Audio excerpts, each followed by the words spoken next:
Hello and welcome to a very timely reading of V for Vendetta. This is a long one, so we're going to jump on into it. But first, I will introduce our cast tonight. Playing our lead, we have Jessica as Evie, Curtis as the investigator Finch, Jeremy as several roles, especially Dietrich. George will be playing Sutler. Doug is going to be Creedy. Paul Prothero. Eric is Descombe. Anne will be playing, let's see here, Valerie.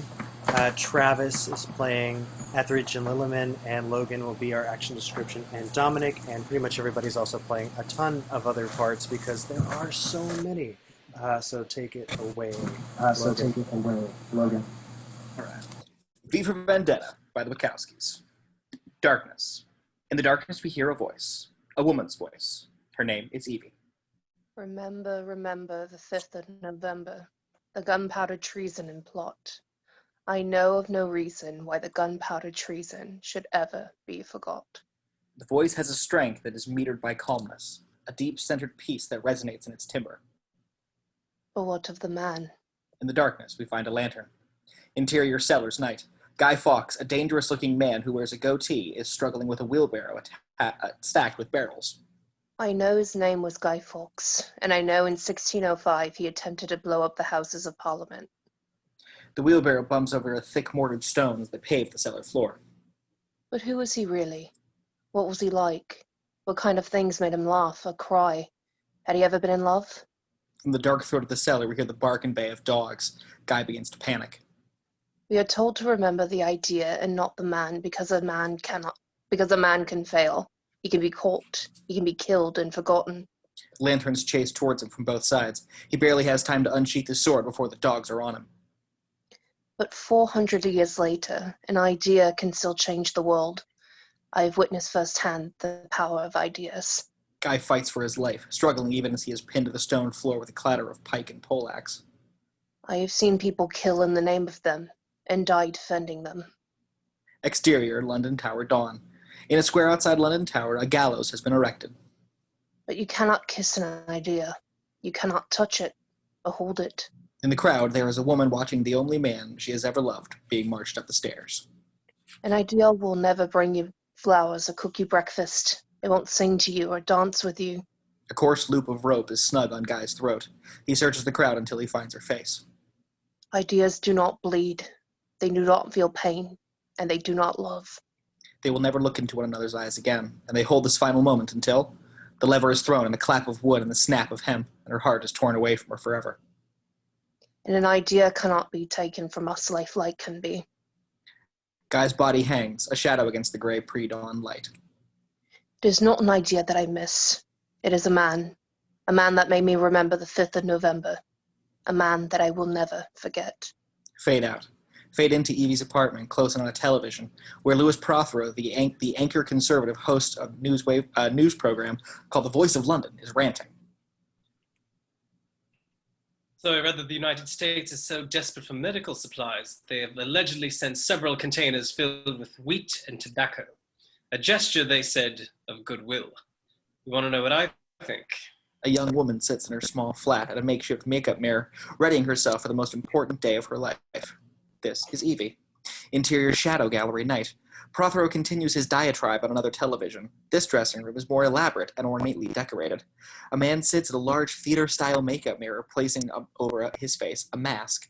It is like something from a masquerade ball, with an exaggerated goatee, harlequin cheeks, and a smile forever fixed that is both beguiling and bedeviling. This is V. You're listening to my show, so I will assume you do. I think it's high time to let the colonies know what we really think of them. The plague-infested crap they're crying to bugger into this country. I say it is payback time for a little tea party they threw for us a few hundred years ago. I say we go down to those docks tonight and dump that shit where everything from the ulcered sphincter of Asserica belongs. Who's with me? Who's bloody with me? Applause. Interior Evie's apartment night. Evie slips into her best dress, smoothing it over her hips as she checks herself in the mirror.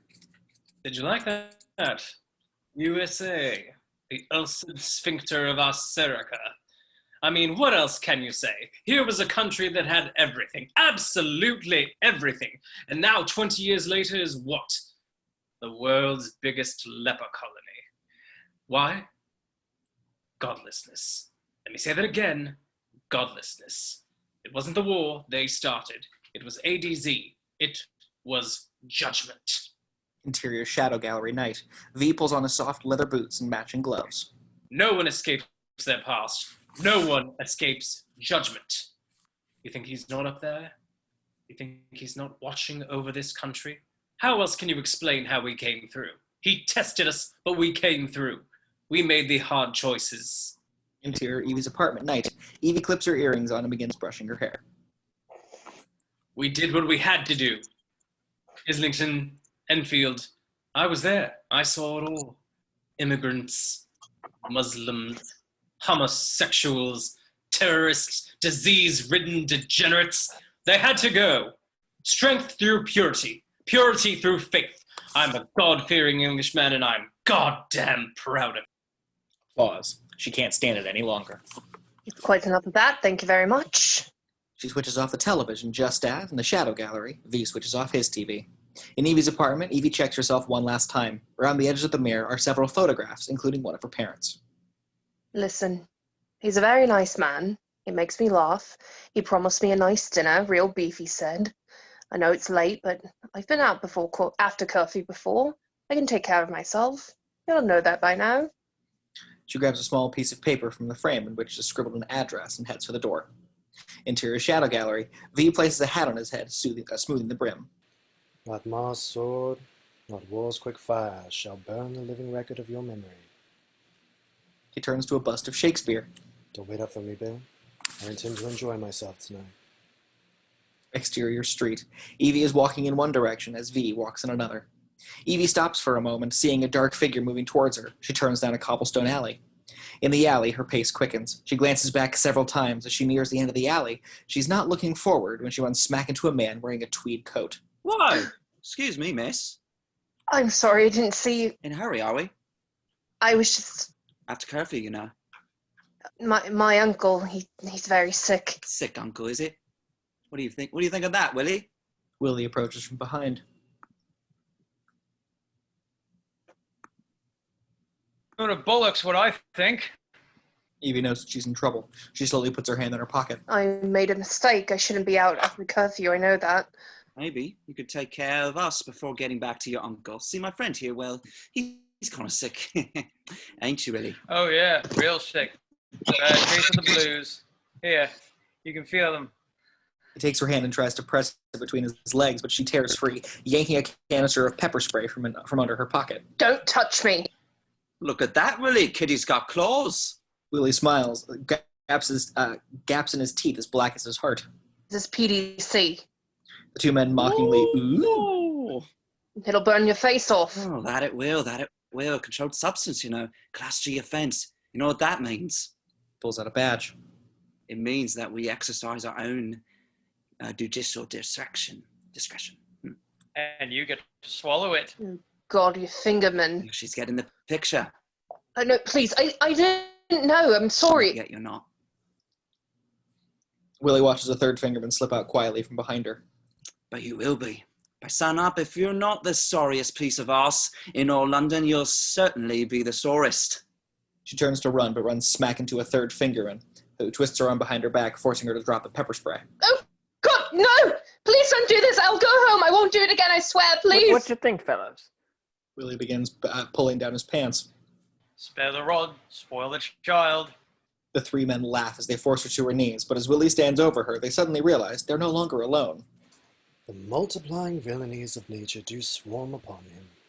What the hell? And fortune on his damn quarrel smiling showed like a rebel sword. By fingerman, pal! Bugger off! Detaining fortune with his branded steel, which smoked with bloody execution. V's clenched fist of black leather we see a flash of steel. He's got a knife. V attacks, and at once we know this is no normal human being. A single blow sends the largest of the fingermen flying backwards. More than his strength, it's his speed. A gun is cocked. Before the hammer falls, a knife is buried in Tweedcoat's chest. It takes only a handful of seconds, and two bodies lay dead. V picks up a black police baton, while Willie's in the animal-like panic, struggling to get up, his pants tangled around his ankles. The shadow of V closes in on him like a closing lid of a casket.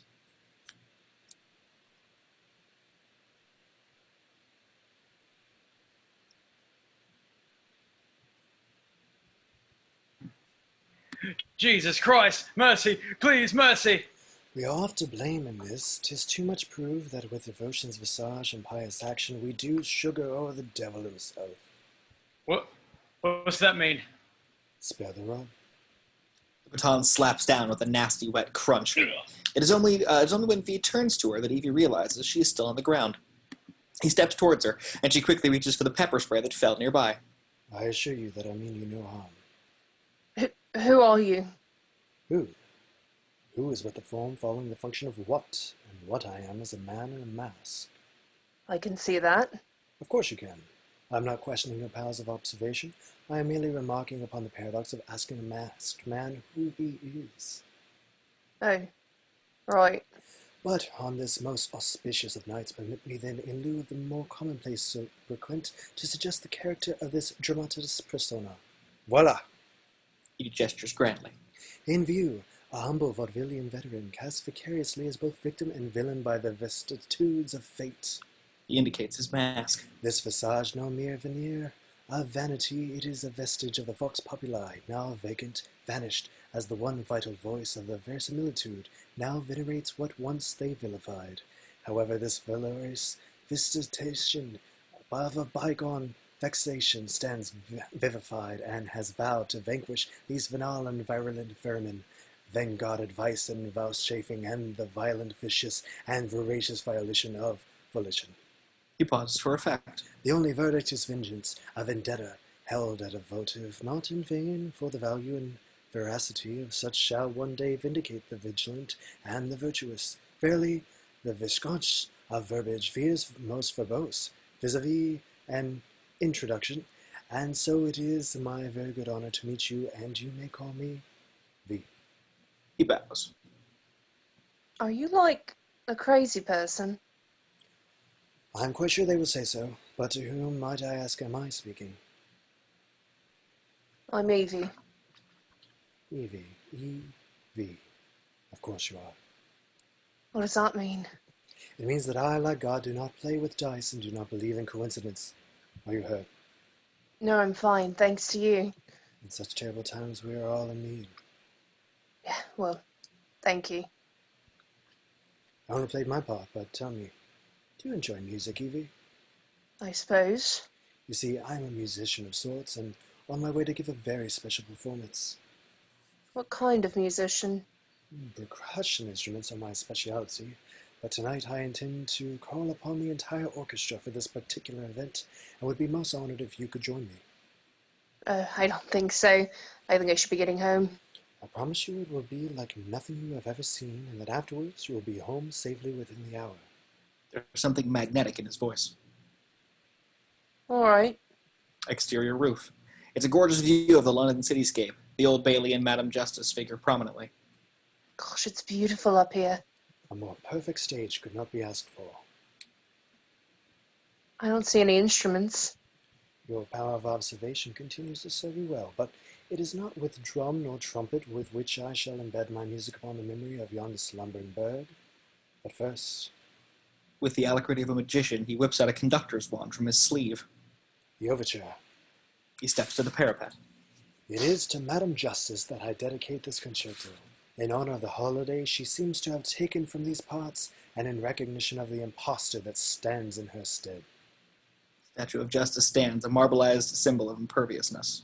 Tell me, do you know what day it is, Evie? November 4th? In the distance, the midnight bells begin to toll. Not anymore. Remember, the 5th of November, the gunpowder treason and plot. I know of no reason why the gunpowder treason should ever be forgot. He taps his wand upon the brick of the parapet, and as the bells fade, he widens his arms as though summoning the attention of a massive orchestra. The moment hangs in suspension until his arms flap down calling, as a conductor does in the first notes of music. Evie stares at the Bugs Bunny-like performance. Listen carefully. Do you hear it?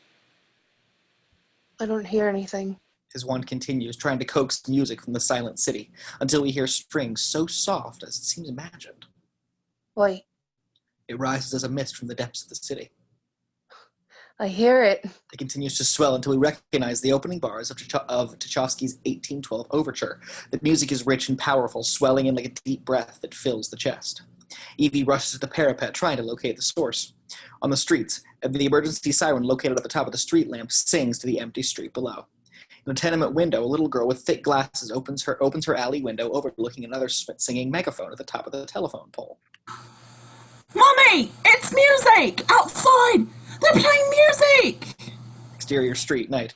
People spill out of the darkness of their doors and into the street. On the roof, Evie looks back to V, smile as bright as a moonbeam.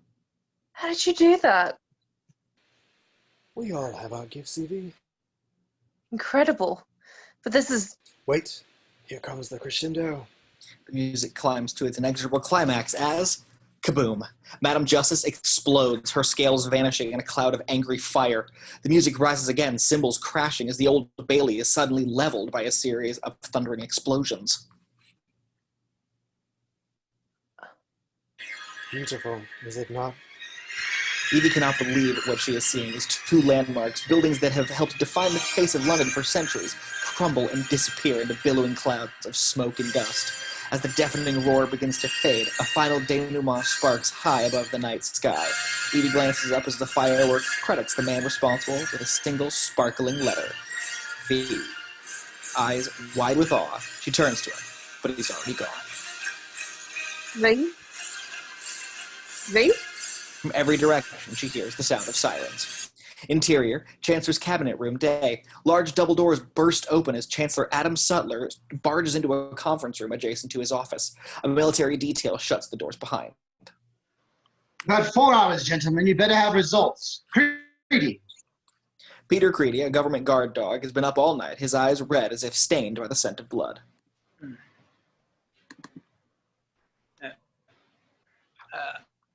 The Bailey area is quarantined. Standard issue demolition barriers have been erected. A recording device was found wired into the central emergency broadcast system. The DCD was Tchaikovsky's 1812 overture. Add to the blacklist. I don't ever want to hear that music again. Yes, sir. Mr. Etheridge. Etheridge is a small man with large ears. We were able to triangulate the fireworks launch from Mr. Finch. Presently, we have doubled our random sweeps and are monitoring a lot of phone surveillance, indicating a high percentage of conversation concerned with the explosion. Mr. Dascom, what are we doing about that? Ryder Dascom sits, looking peevishly perfect, his tailored suit, nary a wrinkle, a wolf in wolf's clothing. Calling it an emergency demolition. We have a spin coverage on every channel, including several experts who have already been lined up to testify on the crumbling roof.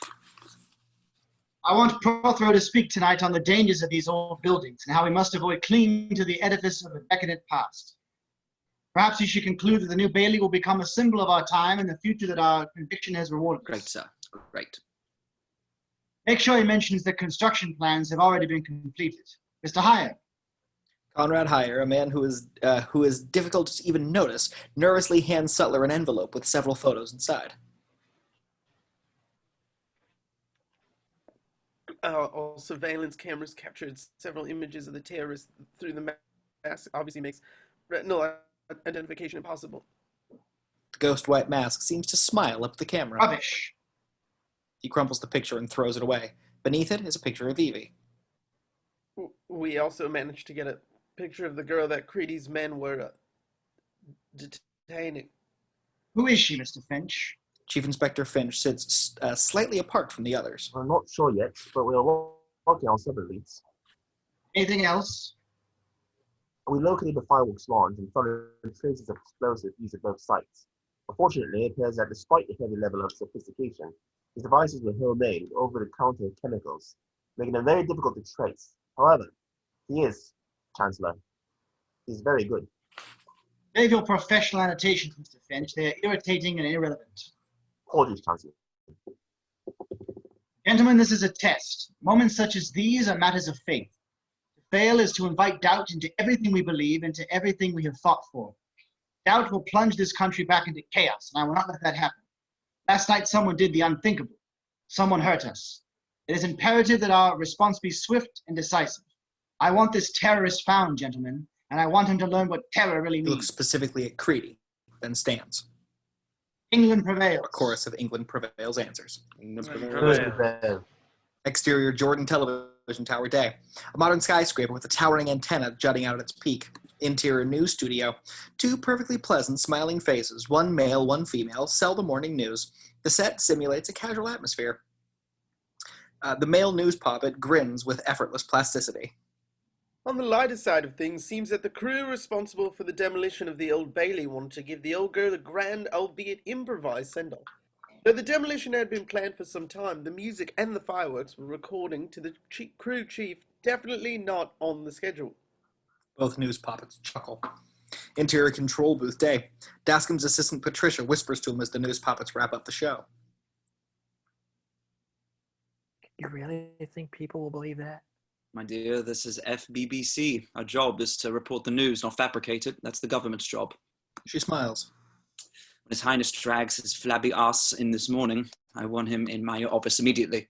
And get me another espresso. It's going to be a long day. Interior PA room day. A TV monitor is mounted in the corner of the room that functions as a grease trap for the station. Everything flows through here. Evie is in the room, sorting schedules and daily paperwork. Vicky, another PA who is helping her, shakes her head at the television.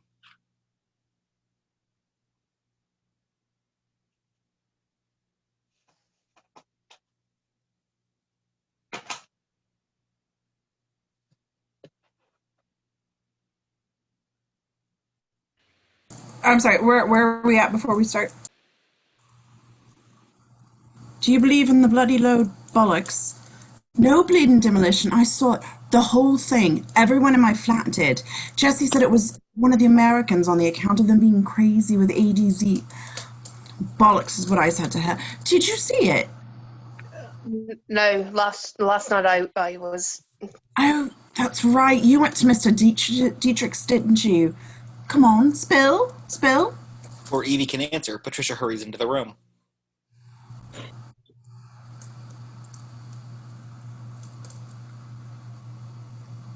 Evie, there you are. You are still working for me, aren't you? Evie grabs her radio, switching it on. Sorry, Patricia. I need 2 espressos and 3 coffee from downstairs, and Dietrich is ready for his tea. Vicky smiles at Evie as Patricia leaves. Interior Police Headquarters day. Finch's office is as rumpled as his suit coat. He's reading through a stack of reports from the different informational departments. Dominic, his lieutenant, sits across from him at a desk that is far more organized. I don't get it. Why does he wear the Guy Fawkes mask and then blow up the Bailey? Didn't Fawkes try to blow up Parliament?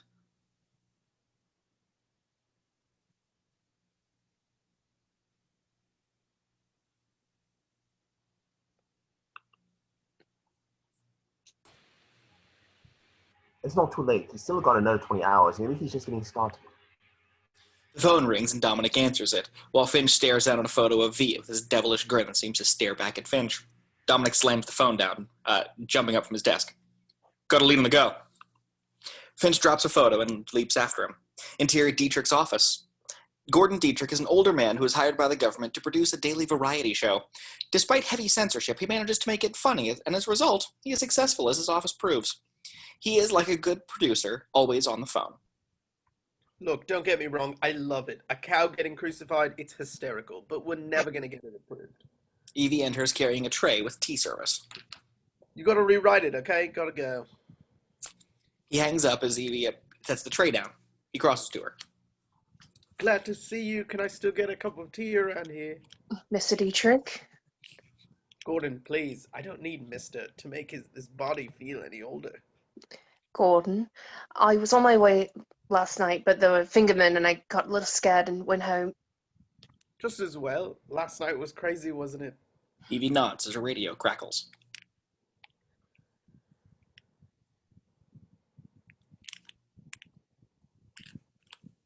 This damn radio. Hello? Evie, I need you downstairs to receive some boxes from wardrobe, probably for His Majesty, over. Sure thing, Patricia. Over. Are you coming to the taping? I'll try. She turns and leaves. Interior Evie's apartment. The door explodes open as Dominic and Finch enter the small flat, guns drawn. Finch notices the mirror with her photographs. He pulls a picture from the frame. Interior television security station. An elevator opens and Evie pushes a handcart up to the security counter. The cart is filled with a stack of perfectly uniform boxes marked Fedco. These ubiquitous boxes, distinguished by their green and black generic look-like stripe, are part of the government's mail system. Fred, the large security guard, is craning around to watch the latest episode of Storm Saxon in the corner-mounted monitor. Hey, Fred. Evie, all that been x-rayed? Nope, they're filled with bombs. We'll wait till commercial to set them off, okay? Evie signs the docket. I can't believe you watched that shit. Good. Laser lights is hot. Interior wardrobe department day. The wardrobe mistress is busy dressing several women in Vegas-style showgirl costumes. Evie pushes the trolley towards her. What's all that? Not sure. They just arrived, marked for stage 3. Must be Prothero. I wish someone had the balls to tell that brat that the station ain't his playground. She grabs a box from the stack and tears it open. Inside it is a mask and a long black cape. Evie immediately recognizes the face of V. What the hell is this? Evie can barely breathe. Just put them over there until I can figure out what they're for. Interior police car day. Finch is reading Evie's history on the car's computer system. This looks serious. Her parents were political activists. They were detained when she was 12. What happened to her? Juvenile reclamation project for 5 years. Shit. We won't need backup, but keep it minimal. I want to stay under Creedy's radar. Are you sure about it, sir? I just want a chance to talk with her before she disappears to one of Creedy's black bags. Interior PA room day. Evie slips into the room carrying a secret she wished she didn't have. Vicky knows something's wrong.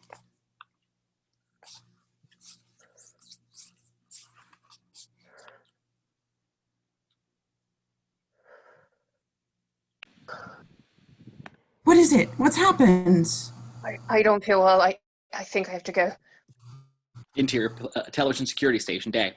Fred continues watching television, unaware that one of the monitors suddenly fritzes into static. After a moment, the second one does the same. In the PA room, Evie starts grabbing her things, stuffing them into her bag.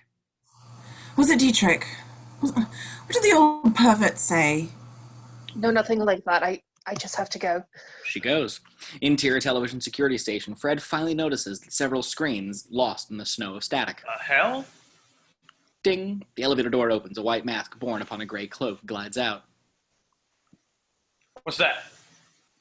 V moves at Fred, who quickly grabs for his gun. I ain't playing.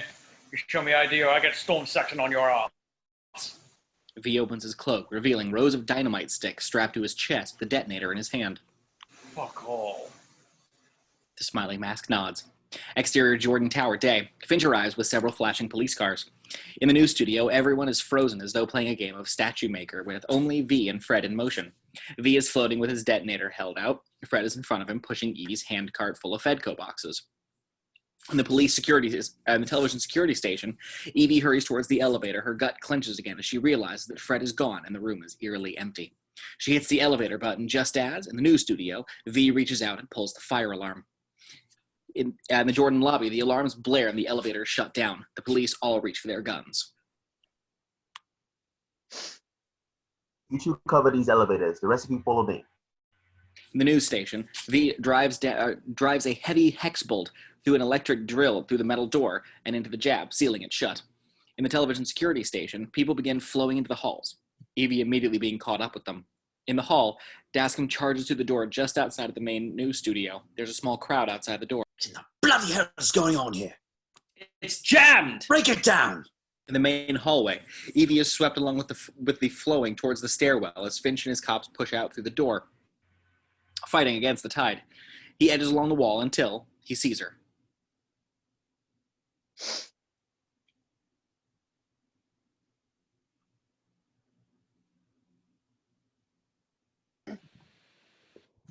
Please, get out of the way. Finch points and Dominic, who is closer, although at the opposite side of the hall, surges into the river of people towards her. Panic seizing her, Evie twists away, pushing back against the flow of the crowd. Damn it. You go right, I'll go left. Evie fights towards the corner, pushing and shoving against as she slips against it out of sight. Finch and Dominic reach the corner a moment later, but is too late. In the control room, a DCD desk is in the sweaty palm of a young technician. He looks up as though V has just asked him to shoot himself. Wonderful thing about Countdown is that they allow us to fully realize the precious finiteness of each and every second. 10, 9, 8. The technician looks to several older men in suits cowering in the corner. V continues counting, and one of them finally nods. The technician almost breaks the disc trying to load it. In the PA room, Dominic charges into the room, people still flowing behind him. The room is empty save for the laughter of a sitcom. As he leaves, we find Evie hidden behind a desk by boxes of files. Suddenly above her, the laugh track goes dead, swallowed by the buzz of static. As she looks up, and like all of London, she is arrested by the lack of an image. Piccadilly Circus, the large outdoor jumbotron, glows with gray noise. In a tenement, the little girl we saw earlier sets her dolls down and looks up over the couch, sensing that something's wrong. In a bar, television static hisses into the dark pub as everyone stares, waiting for something to happen. In a retirement home, two old men fiddle with an antenna of a TV as pinochle-playing pensioners watch and wait. In a middle-class home, a family sits poised around a television. What's wrong with the telly? Interior PA room, the television winks at Evie as it suddenly fills with a close-up of V. Good evening, London. Evie shrinks away. In the hall, security men are still trying to break down the door as Dascom sees the on-air lights turn on. V's voice can be heard everywhere. I do apologize for this interruption. That's the emergency channel. He bolts to find a television. In the television office, Finch, searching for Evie, is stopped dead by the smiling mask on the television. And I do want you to know.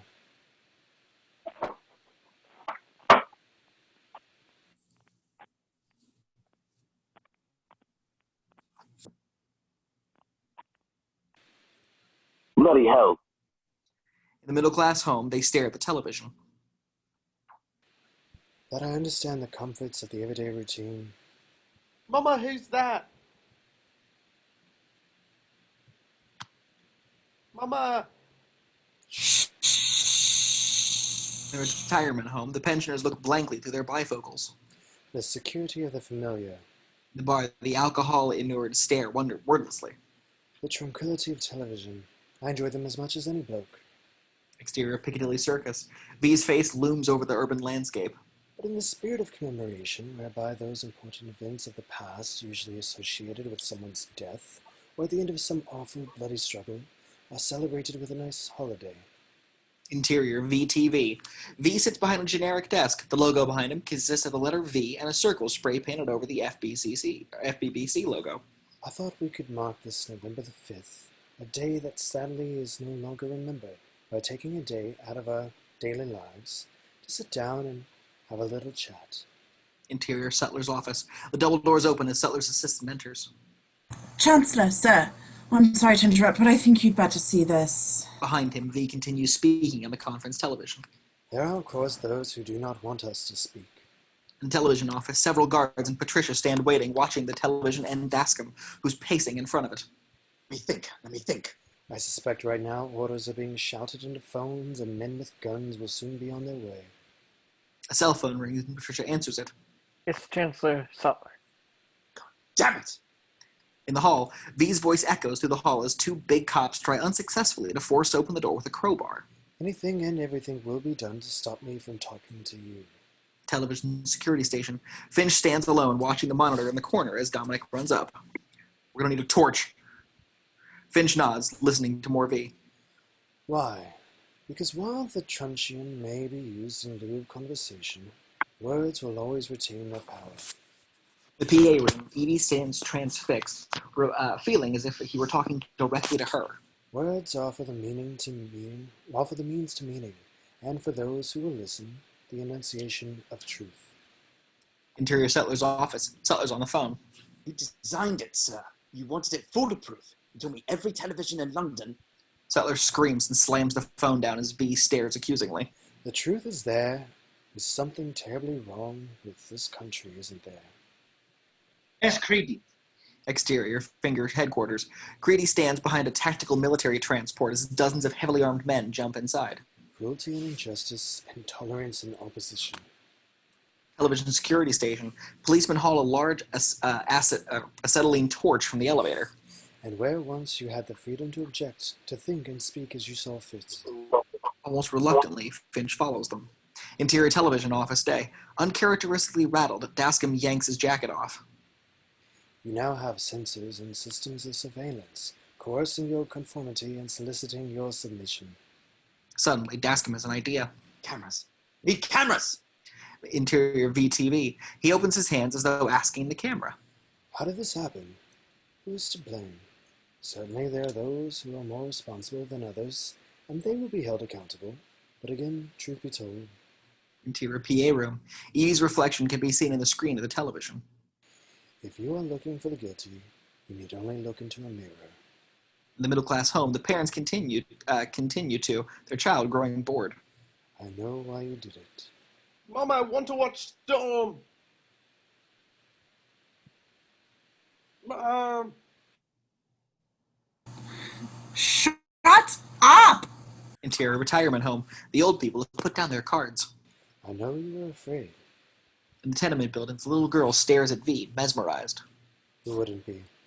Piccadilly Circus. The square hangs suspended in time. No traffic, no movement, almost no sound except for V's voice. War, disease, food and water shortages. There were a myriad of problems. In the bar, cigarette ash falls unnoticed. Which conspire to corrupt your reason and rob you of your common sense. VTV. Even his mask can't hide V's disappointment. Fear got the best of you, and in your panic you turned to former Prime Minister, now Chancellor. Interior Sutler's office. Rage has begun to unbalance him. Adam Sutler. Shut up! With his gleaming boots of polished leather and his garrison of goons. Sutler rushes back to his desk. He promised you order. He promised you peace. In the desk drawer is a gun. And all he demanded in return was your silent, obedient consent. Shut up! Shut up! Shut up!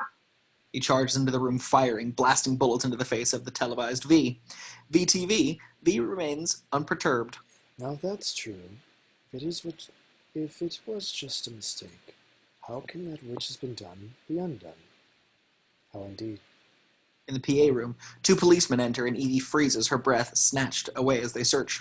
400 years ago, a great citizen made a most significant contribution to our common culture. The police move on.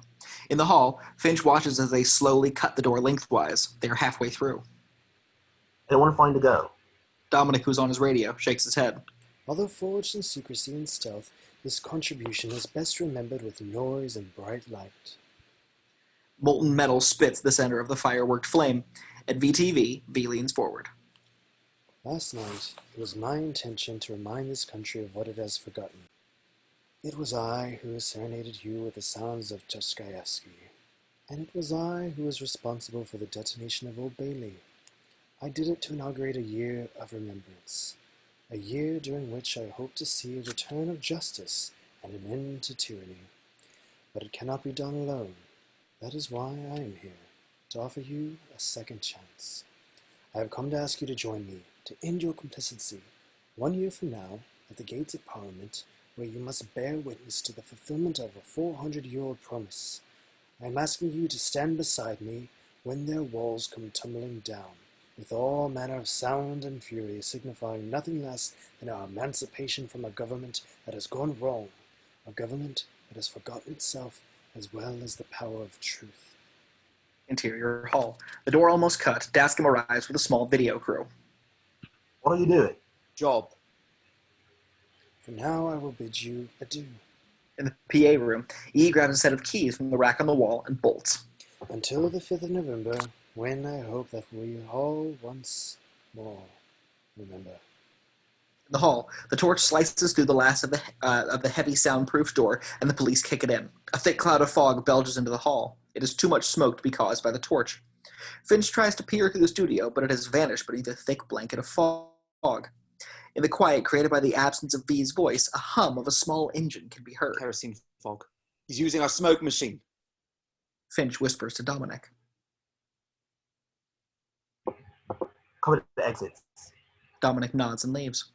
You two stay here. No one gets out. The rest of you follow me. They step into the mouth of fog, Dascom and his crew following. In the news studio, shadowed forms of lights and equipment haunt them as they edge the cavernous studio. Control booth is to the right. Suddenly, movement is heard, a struggle. Guns and cameras are aimed at the impenetrable mask of smoke. Footsteps come running towards them as a cloaked figure emerges, shouting at them. Don't shoot! Please don't shoot! The mask of V suddenly becomes visible, running at them. Behind Finch and the other police open fire. The figure goes down under a hail of bullets. Finch rushes to V, who lies strangely on his side, writhing in pain from the bullet wound to his leg. The cloak is open, and Finch sees that his hands are zip-tied behind his back. Finch pulls off the mask, revealing it to be one of the old executives. He put masks on all of us. Jesus. They hear more shouting, and figures come rushing at them from all directions, all bleeding. Don't shoot! Dear God, don't shoot! The police begin to panic as Finch shouts to everybody. Please, nobody move. The shadows all stop. Now, wearing a mask. Get down on your knees. Now. Shadows crumble. Get the mask off. The police cautiously begin moving towards the kneeling Please, figures. hurry! Finch pulls a mask off. It's a young technician. He's got dynamite wired to the timer in the control booth. Oh, no. He pulls for the booth. Bloody Christ. Jones, get anyone not wearing a mask out of here. Marshall, help carry this man. Finch heads after Dascom. Everyone else, let's go. Interior control room. Dascom rushes inside, his crew still following. The red LED light on the clock glows through the fog. The number is rushing backwards, counting down from 6 minutes.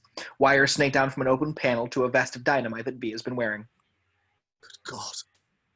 Interior hall. Jones and Marshall quickly guide the unmasked from the studio. In the control booth, Finch enters to the booth where Dascom is kneeling as if in a prayer to the bomb. Dascom has a pair of wire cutters.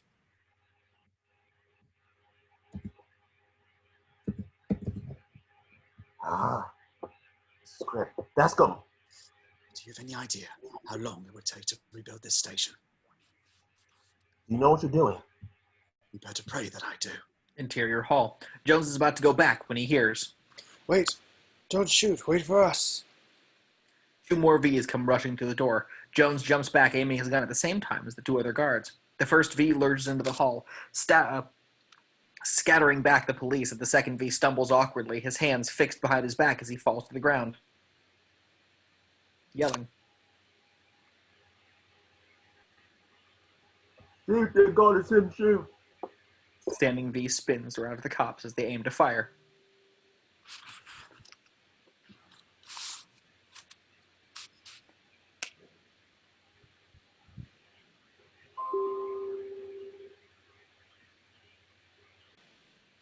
On your knees. Get on your knees. Standing V remains silent as he sinks down. With a gun held like a crucifix before a vampire, Jones reaches towards the mask, ripping it off, revealing Fred with a gag in his mouth. Before the realization allows him to react, V strikes. Leaping up off the floor, Cobra quick, his hands search for the flesh that hides behind the steel of guns, firing wildly into the formless shadow and cloak as the retort of guns becomes the sound of toys when heard against the clack of bone and the screaming of frightened men. Interior control room. Sweat gathers on Finch's eyebrows as he watches Dascom during potentially the last minute of their lives. Here we go. Dascom cuts the wire just before the clock hits 0. The final seconds drain away, but the clock stops. Nothing happened. I did it. I did it. It's too bad, because now I gotta catch that bastard. Interior television security station. V glides through the deserted room, heading for the elevator, carrying a crowbar. He begins to force the door open when... Freeze! Drop it and get your hands on your head. Do it now or I shoot. He places his hands up behind his head. I must say that I am rather astonished by the response time of London's finest. I hadn't expected you to be so Johnny on the spot. V watches as Evie emerges from behind the security counter, quietly lifting a chair behind Dominic. We were here before you even started. Bad luck, chummy. Oh, I don't know about that. Crack. The chair splits against Dominic's head, knocking him unconscious. Evie jumps back, surprised at what just happened. I can't believe I just did that. Meet again, though with gratitude upon the other foot. They came here looking for me. But they caught me instead. After what you did for me, I had to do something. It would seem that we are even now, and I thank you. But I'm afraid I really must run. He turns back to the elevators. No, wait! You can't go that way. I heard the radios. Come with me. She turns, muttering to herself. Why am I doing this?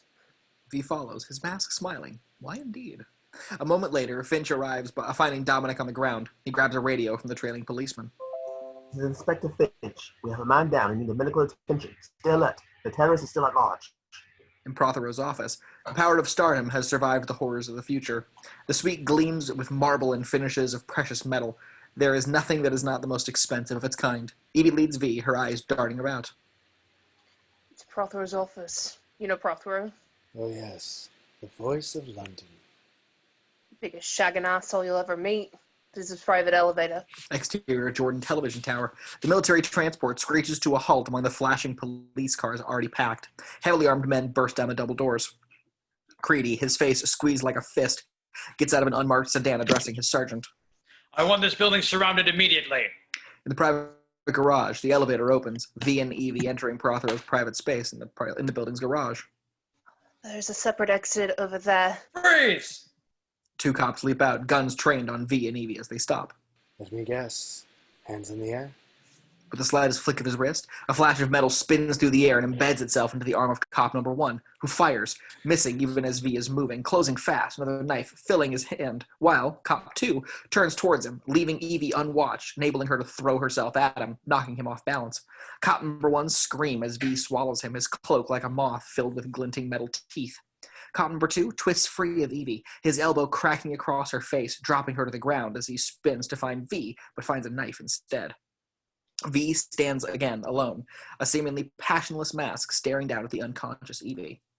In the television security station, the crowbar that V has wedged into the elevator door falls to the ground as the elevator opens. Grady strides out, flanked by his men. Finch, do you have him? We think he's still in the building. Think? Is that what you've been doing up here?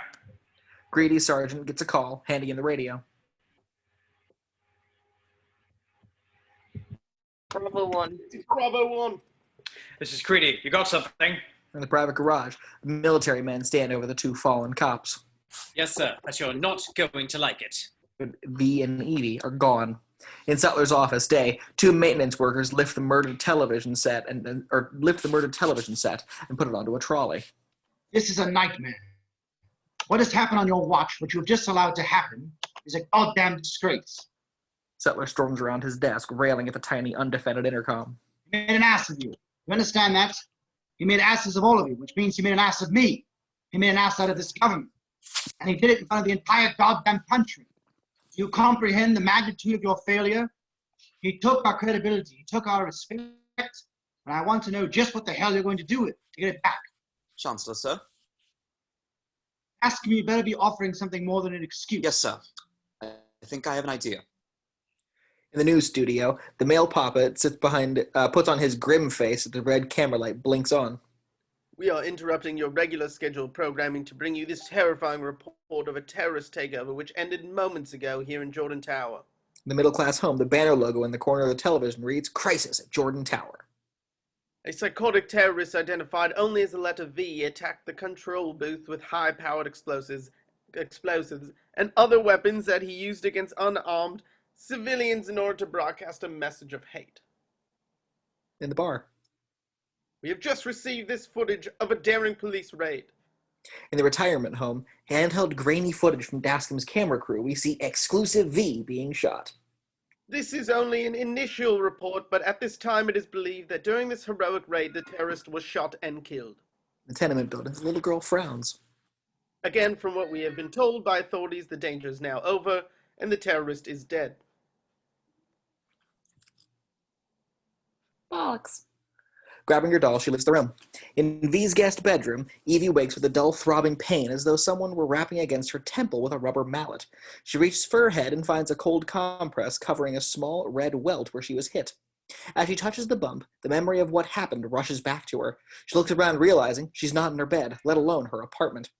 The room seems to have no walls, only bookshelves that pile up from the stone floor with a density of bricks so that it seems like they are supporting the low vaulted ceiling that seems almost like a stone canopy over the bed. There are stacks of books everywhere, like mounds of snow shoveled roughly after a blizzard. The only door is slightly ajar, allowing a warm candle-colored light to spill into the room from across the bed. Beyond the door, she hears music, a blues melody, soft and mellifluous, floating on the dust like a ray of sunshine. She gets out of bed. In the underground hall, Following the music, she moves into the hall, which feels like a wine cellar until it opens up into the Shadow Gallery. It is filled with an amazing collection of human culture. There is art that spans from before the Renaissance to painted covers of eerie comics. There is literature that ranges from Shakespeare to Spillane, philosophy to Plato to Faussat. There are movie posters everywhere, an entire wall filled with DVDs, videos, CDs, cassettes, and LPs. A jukebox stands in the far corner, crooning out its blues lullaby. V emerges from the dark edges of the room, startling her. Oh, you scared me. My apologies. Are you feeling all right? Yes, thank you. What is this place? Well, I call it the Shadow Gallery. It's beautiful. Where did you get all this stuff? Here and there, much of it from the vaults of the Ministry of Objectionable Materials. You stole them. Heavens no, stealing implies ownership. You cannot steal from a censor.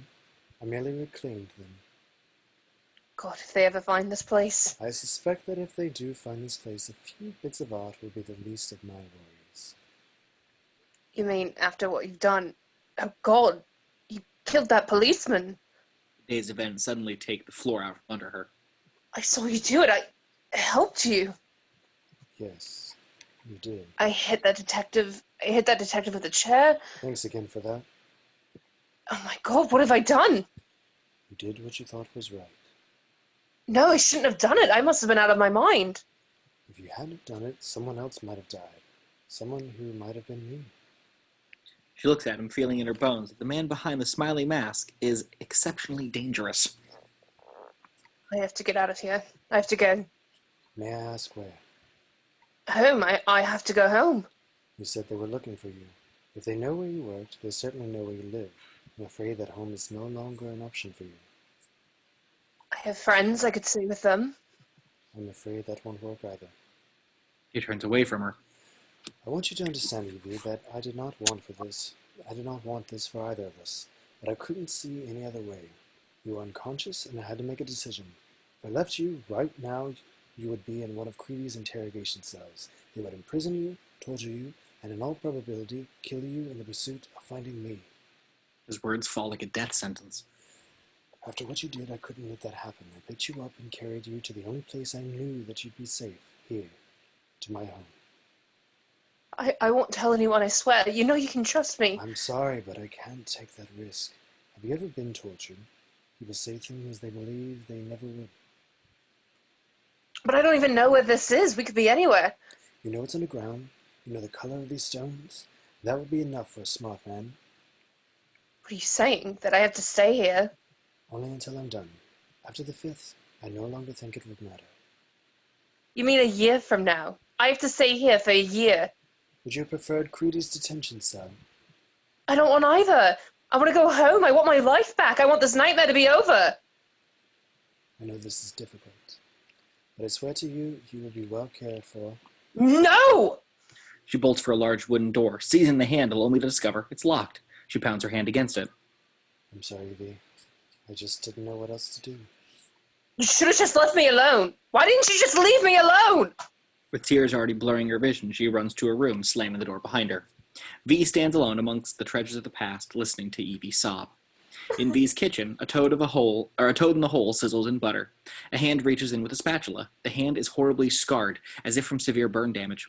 On the counter, beside the stove, we see V's black gloves. In V's guest bedroom, Evie, looking as if she didn't sleep very much, smells the frying eggs. In V's kitchen, V stands across the kitchen from the door with his back to us. He's not wearing his cloak, only the high-collared shirt, pants, and boots, along with his wig and mask. Around his waist is tied an apron. V? He holds, turning out the pan and spatula. Oh, good morning. I just wanted to apologize for my reaction last night. I understand what you did for me, and I want you to know that I am grateful. Her voice trails off as she notices his hands. Your hands? Oh, yes. He quickly sets the pan down and grabs for his gloves. He turns away from her, hiding his hands as he pulls them on. There. That's better. I hope I didn't put you off your appetite. No, please, it's just... Are you alright? It's fine. Fine. Can I ask what happened? It was a fire.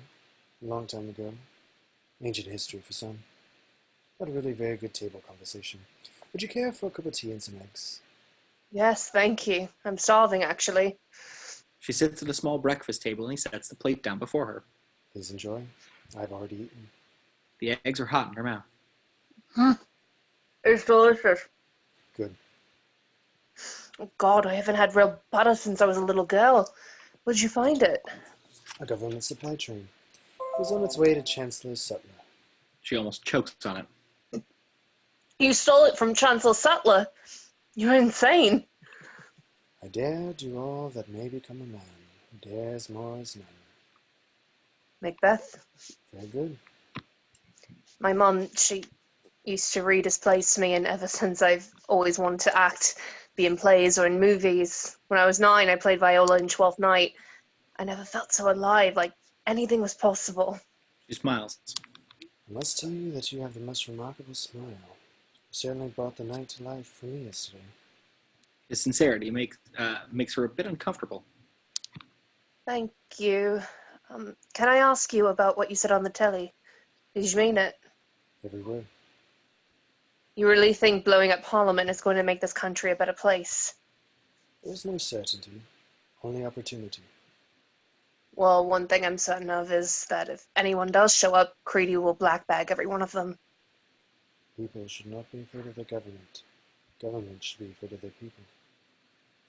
Maybe that's true, but that's not how it is. It was before, and it can be again. Listen, if you want my opinion, art affects people. Art can change people's lives in a way that a bomb never can. If you want to change the world, do what Shakespeare did. Write a play. Better yet, write 30 to 40 of them. Write a good part for me and I'll be in it, but right now, please don't talk about changing the world. I had it enough when I was growing up. It's like hearing about Santa Claus and I don't believe in him anymore either. She stands up. Thank you very much for the eggs. I think I'll go back to my cell now. V watches her leave, the smile in his mask seeming wider than before. All the world's a stage. Interior V's guest bedroom. Evie is searching for something. She dumps the contents of her bag onto the bed, but it's not there. Frustrated, she heads for the door. In the shadow gallery, in the corner of the gallery, is a swanky TV lounge. V sits, watching the evening news. V? He half turns towards her, keeping one eye on the television. I can't find some of my things. Perhaps they were lost in the scuffle with the police. Your bag did fall to the floor, and I didn't have time to see if anything had fallen out. At this point, Evie is no longer listening because she is staring at her own face on the television. The nationwide search for Evie Hammond intensifies this evening as sources report that she is believed to be still in this country. Authorities are offering a reward for any information that may lead to the apprehension of this dangerous terrorist. My life is over. She turns and walks out from the room as soundlessly as a ghost. Interior studio hall. A red recording light comes on above the studio door, where a group of executives and assistants wait silently. At once, they look up to the studio door, bursts open, a sweaty and agitated Louis Prothero emerging. You fucking people are trying to kill me! Mary! A woman edges into the crowd clouded around him and storms down the hall. My migraine pills! My head is pounding! Where the fuck is Roger? Roger Dascom, as if on cue, exits the control booth, joining Prothero's doting handlers. There is a major fucking problem here, Roger. Central Air was on the fritz, but I think we've nipped it. What? Nipped it? You've nipped it? Prothero drags a napkin across his forehead, which comes away caked in sweat and fleshy makeup. Do you see this? Do you know what it is? He shows him the napkin. Effort, Roger! Effort! His assistant drops some pills in his hand that he swallows with a huge gulp of bottled water. The problem isn't that the fucking air conditioning went out. It's the who, what, when, and why it went out. Everyone's giving their best, Lewis. They reach Prothero's office door, his assistant already pulling out her security card. Their best? I couldn't squeeze a dump out with their best. Prothero opens the private office door. England prevails because I say it does, and so does every lazy fuck that works on this bloody show, and so do you, Roger. Interior underground hall. V stands outside of Evie's bedroom door. He knocks softly. Please leave me alone. I apologize for this intrusion, but I wanted to let you know that I have to go out for a moment. He listens for a response, but there is none. I won't be gone long, but if you decide to leave your room, please be careful. The floors and ceilings of this place are not as dependable as you might expect. There's food in the kitchen if you get hungry. Otherwise, good night. Again, no response. Interior, Prothero's penthouse. A V-disc spins, plays back Prothero's show, bathing the lavishly mirrored room in blue. Prothero's face is everywhere. Not sure if I mentioned this on yesterday's show or not, Thick fingers drop ice cubes into a tumbler of Irish whiskey. but I had my annual health checkup today. Prothero crosses, his own reflection lost among the myriad of television images. His greedy hand reaches over an array of liquor to the mirror, which pops up like an open medicine cabinet. Behind the mirror are rows of prescription bottles. My PCB and ADZ immunizations were holding rock solid, well enough for my doctor to proclaim I was healthy as a bull. The television audience applauds as Prothero dumps several pills into his hand and knocks them down with his whiskey. Amen. Interior bathroom. The playback continues on built-in monitors, reflections bouncing off of the mirror and chrome. But it made me take pause as I left his office. The lights blink on and the room goes to a murky blue and white brilliance as Prothero enters. You see, ladies and gentlemen, the scourge of our recent past is not just a health issue. Our nation, too, has had a checkup of sorts. He cranks the waterfall shower and begins to peel off his clothes. In this very building, our ideologies, our very way of life was confronted by a specter of our past. Prothero finishes his drink, nodding to himself in the mirror. In Prothero's penthouse, amidst the chorus of Protheros, the elevator quietly glides open. In Prothero's bathroom, even there, Prothero watches himself in a waterproof monitor on the enormous shower. This so-called V, along with his accomplice, Evie Hammond, neo-demagogues spouting their message of hate. Thick steam coagulates around him like ectoplasm. A delusional and aberrant voice, aberrant and abhorrent, delivering a terrorist ultimatum. Prothero's television self has him wrapped around his own finger. Treason! An ultimatum that was met with swift, surgically precise justice. Justice! I can assure you this country passed its checkup with flying colors. Prothero grabs a fluffy towel as he gets out of the shower. As always, England prevails. He clicks off the monitors. When they go dead, he sees something else reflected in their black glass. A bone-white smile. He spins around, and V is right behind him. Holy Christ! Prothero's legs fly out from underneath him as on the slick marble before slapping down wetly at V's feet. He looks down, sobering adrenaline pumping through his veins. Good evening, Commander Prothero. Oh my God. How did you get in here? Prothero scrambles back, reaching for a bath towel, eyeing the phone by the toilet. Don't worry. I've made sure the unit won't be disturbed by any late-night pesky phone calls, Commander. Stop that. Why do you keep calling me that? That was your title, remember? V leans in. When we first met, all those years ago. Prothero begins to sweat. You wore a uniform in those days. You looked very good in it. Flashback, interior Larkhill. We see a series of horrifying images, naked human beings kept in cages, treated like animals, while a young Louis Prothero trods the blood-stained ceramic floor in a fine-fitting uniform. Back in Prothero's bathroom, Prothero's eyes go wide with recognition. You. Flashback, Larkhill.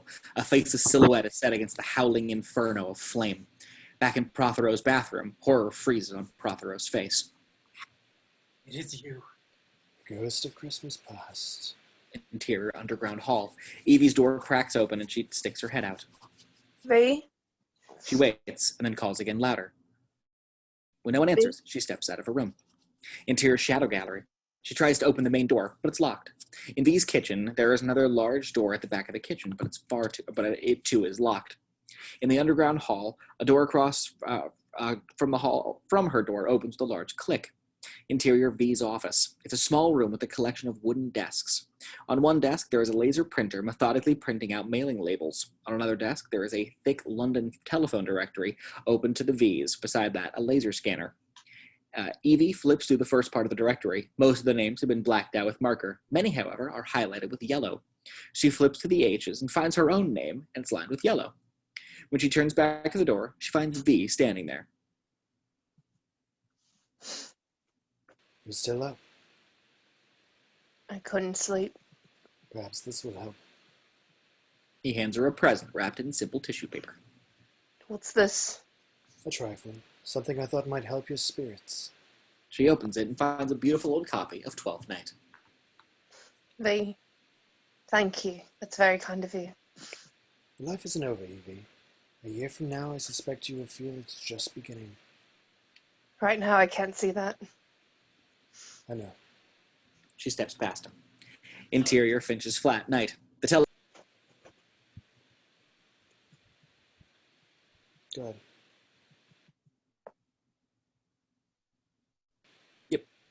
Interior, Finch's flat. A telephone begins to ring. After a moment of fumbling, Finch flips the light on and answers it, staring sheepishly with one eye. This is Finch. Panicked voice of Roger Dascom bleeds into his ear. Finch, it's Dascom. Dascom what? I've already called the Chancellor, and I think we have control of the situation. Finch rubs his eyes.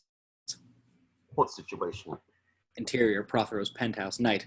The two men stand over Prothero's lifeless body. A single Carson rose sits on like an offering of a French corpse. Chancellor Sutton agreed for obvious reasons, but we have to keep this discreet. Finch kneels down and looks at the flower, its blood-red petals against the white ceramic tile.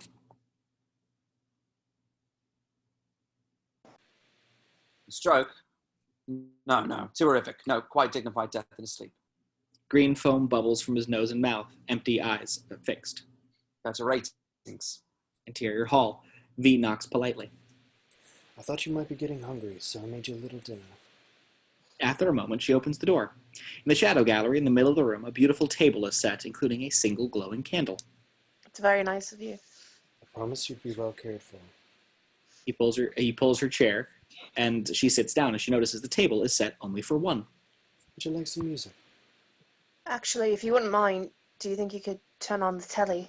It's about time for the Dietrich Variety Hour. A bit of bread and circus. He's a friend and I could use a laugh. Of course. Using the remote, he clicks on the television.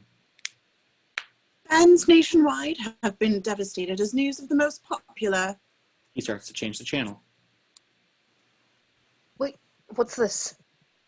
Most awarded stars in history of the SBBC, a man known to the entire nation as the Voice of London, passed away late last night from an apparent heart failure. She crosses to the television as a picture of Prothero appears on the screen. An extraordinary talent, he had dedicated his life to this country and his beliefs, working tirelessly at his profession. It came to no surprise to those who knew him that his body was found at his office, where he often worked long hours after everyone else had gone home. Lewis, you will be sorely missed. With her hackles rising, she feels V behind her, watching her. She looks down at her as he turns off the TV. Did you take my key? He says nothing. Did you kill Prothero? Would it matter if I did? Would it matter if you killed someone? You said he was an asshole. You don't kill people for being assholes. What do you kill people for? You did it, didn't you? There's no court in this country for people like Prothero. There are no laws or even police to stop them. You're a psychopath. She backs away from him. Would you like to hear about the things he did? No! She again slams the door to keep him out. Interior Police Headquarters. Finch is studying Prothero's history. Oh. Take a look at this. Prothero's military record. What do you see? Iraq, Kurdistan, Syria before and after the plague, then Sudan and back home. Norse fire. Busy little boy. I say so, except for 2 years, right here, 2014 to 2016. Just after the reclamation, he was... There was no one. Nothing exists in between those dates except for one word. Lie. Interior V's guest bedroom day. Evie is sitting on her bed, staring intensely at the small piece of paper. She takes a deep breath, as if to jump from a high dive for the first time. It is the paper she took from her makeup mirror. It has an address written on it. You can do this. Interior shadow gallery. V relaxes in his parlor, listening to his music. Edie pads quietly into the room and sits across from him. Hi. She seems poised, ready to say something, like an actor unsure of the exact line. I've been thinking. I've been trying to understand what's been happening, why things have gone on the way they've gone. Why, for instance, I hit that cop with the chair even though I was scared to death. She picks a thread on the couch. My father was a writer. You could have gotten along great with him. He used to say that artists use lies to tell the truth, while politicians use them to cover the truth up. A man after my own heart. Yeah, well, he's dead. See, I had a younger brother. He caught ADZ and died, and afterwards my parents became political. Flashback. Exterior Southampton, busy street. The year is 2015. Evie's father, a scruffy beatnik-looking man, and her mother are wearing what appear to be homemade hemp clothes. A young pink-tailed Evie hands a flyer to a businessman. The flyer reads, ADZ developed by U.S. military for use in Middle East. They hated what was happening to the world, and more importantly, what was happening to this government. Interior Southampton living room. 10-year-old Evie hugs her knees, terrified, watching the televised coverage of the riots. When Sutler was appointed Chancellor, they were at the riot in New Haven. They left me with the neighbours, and I watched on the telly thinking I was going to see my parents get killed. Interior young Evie's bedroom. Little Evie is asleep in her bed. My mother and father began to argue every night. She wanted to leave the country, and he refused. Sound of breaking glass wakes her. He said that if we ran away, they would win. She hears heavy footsteps and her father shouting. Win. Like it was a game. Little Evie jumps when she hears a gunshot. Her mother suddenly bursts into the room, slamming the door behind her.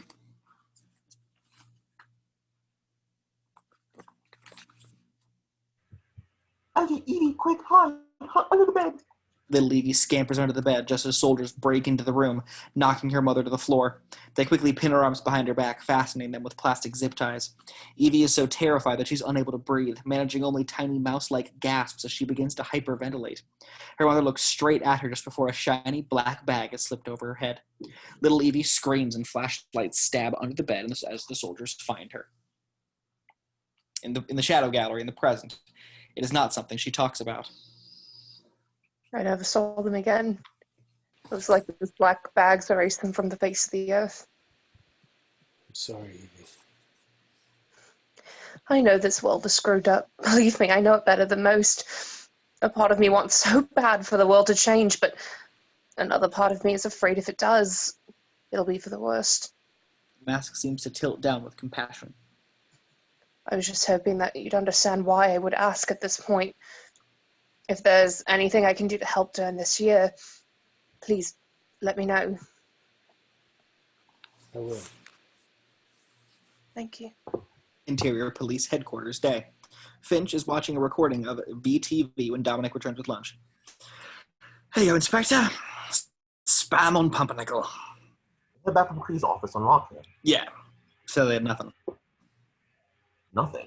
It was a detention facility. They should have some kind of record. Couldn't find one. There's a lot of missing records from those days. Doesn't that seem curiously coincidental? Maybe. But I don't think Creedy cares about anything right now other than banging Mrs. Hare. Helen Hare? How do you know that? Just boy's got a tape floating around. Does Conrad know? Probably just scared of Creedy as everyone else is. How many times are you going to watch that thing? Obviously. Especially this part. Turns up the volume. There are those more responsible than others, and they will be held accountable. Think he's talking about Prothero? That's what bothers me.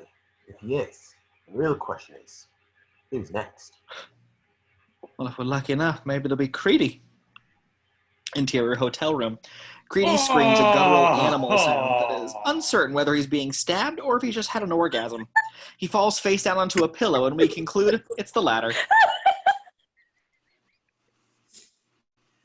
Yeah, that's what my baby needed, wasn't She it? reaches to the nightstand for her cigarettes. This terrorist business got you all balled up, don't it, honey? He's still alive, isn't he? He looks at her while she lights 2 cigarettes. Conrad has no secrets from me. He takes one of them. Did he really kill Prothero? You're a nosy bitch, ain't you? Yeah, but it didn't stop you from spilling 5 seconds ago either. He snorts. What I don't get is what the big deal is. Autopsy said he would be dead in a year with all the shit he was gobbling.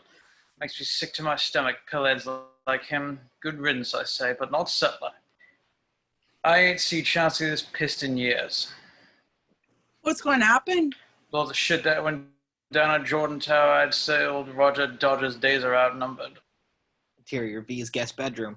Evie is cleaning the room, trying to make it feel a little more comfortable.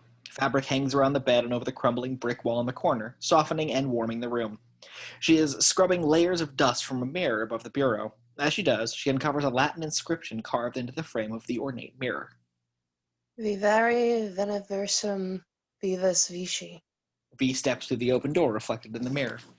By the power of truth, I, while living, have conquered the universe. Personal motto? From Faust. Ah, yes. Cheating the devil. And speaking of the devil, I was wondering if your offer to help was still standing. Evie stops scrubbing and turns. Of course. It appears that unforeseen circumstances have accelerated my original plan. As a result, I am indeed in need of someone with equal parts of courage and theatrical skill. A role that seems tailor-made for you. I'll do my best. I believe you will. Exterior Westminster Abbey day. The church doors open, disgorging a flow of parishioners from the late afternoon mass. Rosemary and Peter Creedy are talking to Bunny Etheridge and his wife Melinda. I haven't heard the bishop that inspired since Porthero's funeral. I'd say the old cunt is happy to be finally getting out. Out? You weren't heard. Sutler finally approved his transfer back to the Vatican. He's been after that for years. Helen Hayer, a woman whose beauty feels as precise and well-built as a German automobile, drags Conrad, her trophy husband, into the group. Melinda, darling. Hello, Helen. Oh, look, there's Roger Dascombe. There is a kind of glee in her eyes as they watch the hollow-eyed Roger Dascombe, lost in his own thoughts, pass by. God, he looks awful. I wonder what could be the problem. Her eyes catch Creedy's. There's a lot of talk that he's been going to the fall for what happened at Jordan Tower. That dreadful terrorist business. Yeah, Chauncey's broken our balls over it, ain't he, Conrad? As if my Conrad had any balls to break. Helen, A joke, Conrad, a joke. I think we should be going. Of course, dear. Got to get back so London's highest paid Pippin Tom can see what the neighbours are up to. Ciao. Creedy smiles as they head back for their car. She is a bit hard on him, isn't she? She deserves better. He crushes out his cigarette.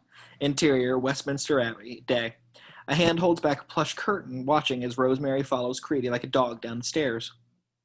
There they go, my happy and spiritually content flock. How I will miss them.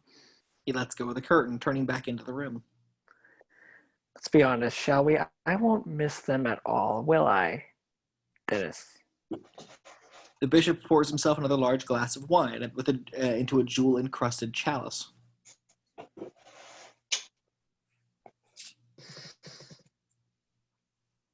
If your grace so desires. What I desire is not to speak of partings that bring sweet sorrows, but rather partings that bring the sweet scent of fresh joy.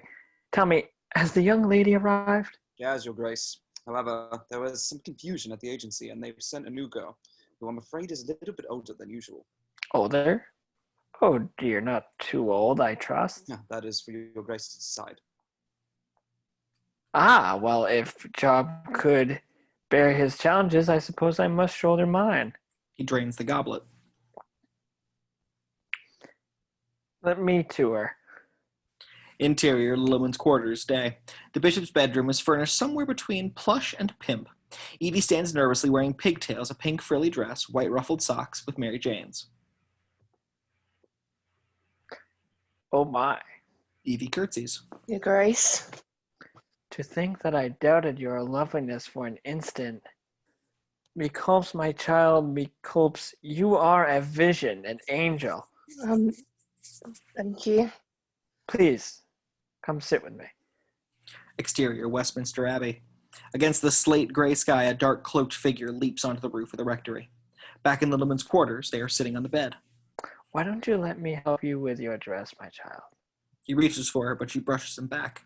Please, your grace, we don't have much time and I have to tell you something. A confession? I love the confessional game. Tell me your sins. This isn't a game, Your Grace. Someone's coming, and I think he means to kill you. Pardon me? I'm telling you this because I want some kind of protection or amnesty. I had nothing to do with the Bailey, and I made a terrible mistake in Jordan Tower, but I think this should balance it out. What are you talking about? I'm Evie Hammond. I have been the prisoner of the terrorist named V for the past several weeks, and I am telling you that any moment he's going to come through that door because I unlocked the window in the room where Dennis told me to get ready. Lilliman stares back at her, the white of his eyes bright with fear, until he begins to laugh. Wonderful, a game I've never played. What a delightful mind you have. I hope the rest of you is just as interesting. He reaches between her legs. No, please, you have to believe me. Oh, I do. Let me show you the firmness of my beliefs. He forces himself on top of her. Stop it! Get off of me! Seems like I've captured the dangerous terrorist. Now, how best to procedure her confession? Evie twists under him, freeing her leg. She brings her knee up, soundly cracking the eggs between his legs. He screams, grabbing for his jewels as she slugs him across the face, sending him sprawling, spitting blood and venom. Ah, you little bitch, you filthy little whore. He crawls towards his nightstand when the door jab shrieks of breaking wood and V rushes in, a swirl of cloak and a frozen smile. Good evening, Bishop. I see the flesh remains as weak as ever. Lilliman's eyes grow wide with terror. Oh my god, she wasn't lying. It is you. V pauses as though struck by the words. He looks at Evie. Dennis, help me. The mask tilts slightly, as though with disappointment. I'm sorry, I couldn't. I'm afraid. She bolts. Evie. He turns towards her, and Lilliman sees his chance. Leaping to the nightstand, he throws open the Bible, revealing it's hollow. Inside is an ivory-handled gun. He spins back to fire when V moves with speed and violence of a shark bite. The gun fires twice into the inky cloak, and then there's a dry snap of the bishop's wrist and the gasping howl that follows as he goes to his knees. V stands above him, the portrait of absolution. The bishop lifts his head. Who are you? You once said I was the devil incarnate. Remember that, Bishop? You remember Lockhill, don't you? The word stops Lilliman's heart. Oh, dear God, have mercy. Not tonight, Bishop. Not tonight. The dark cloak envelops the terrified kneeling man of God. Exterior alley, night. Evie flees Westminster, trying to get as far away as fast as she can. She dashes out from an alley and then quickly ducks back when she sees one of the ear's prowling surveillance vehicles. It has black-tinted windows and is heavily armored like a Brinks truck. On the roof there are cameras and several large mounted devices that look like satellite dishes. Evie cowers in an alley as it passes by. In the surveillance vehicle, the inside of the truck glows with all manner of industrial surveillance electronics. On the small monitor, we see an infrared figure of Evie crouching in an alley that goes by unnoticed by the two operators. Look what time it is.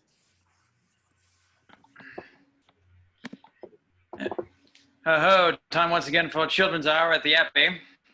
With your host at the Bishop of Burglary. Who knew communion could be so... Sorted?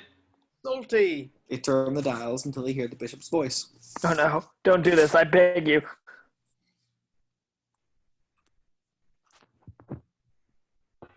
Open your mouth and stick out your tongue. What the... I don't want to die.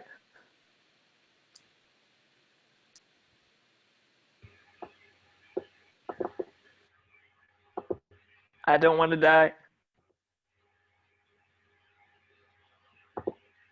This is Surveillance 109. We have an emergency. Interior Lilliman's quarters. There is a foam of greenish-white vomit and a puddle of brackish blood staining the Persian rug. The bishop's lifeless body lies outlined in chalk. The circled blood stain floats above his head like the last word balloon of a crude comic strip character. On his chest lies a violet Carson rose. Nothing else has been touched? No, sir. Wearing rubber gloves, Finch plucks the rose and deposits it into a plastic evidence bag. Okay, get him out of here. Two cops set a stretcher aside on the body as Finch moves away. Where's the music coming from? There's a V3 player over there. Beethoven. Yes, sir. Apparently he had the bishop turn it on. Presumably to cover the voices? You know what that is? It's the 5th, I believe. It's also Morse code, but let it be. Exterior city streets.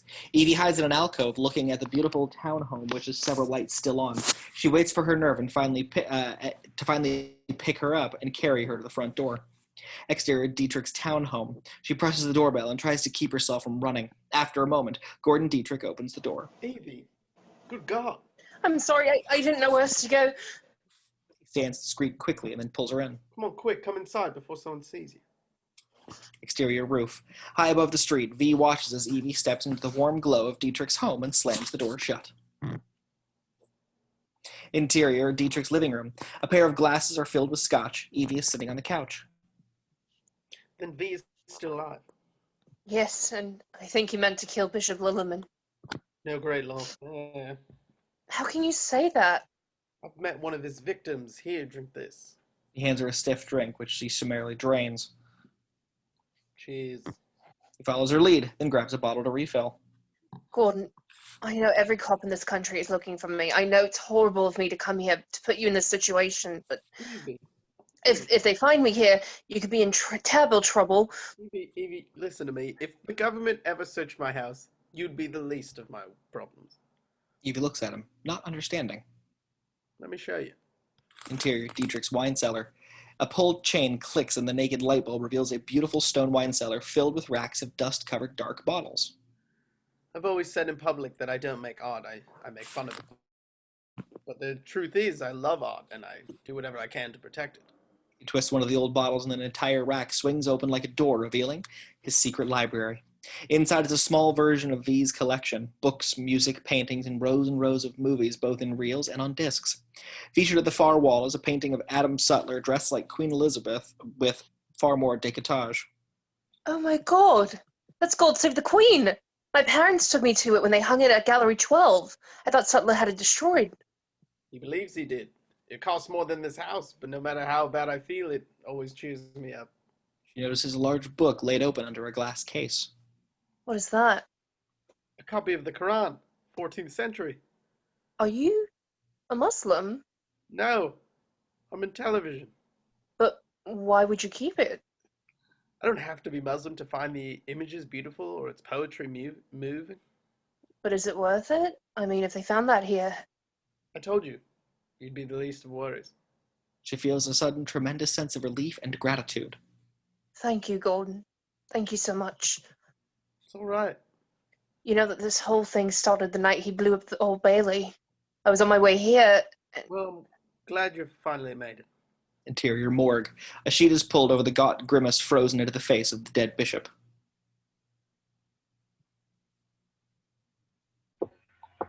You'll have my preliminary findings in the morning and a full report by the end of the week.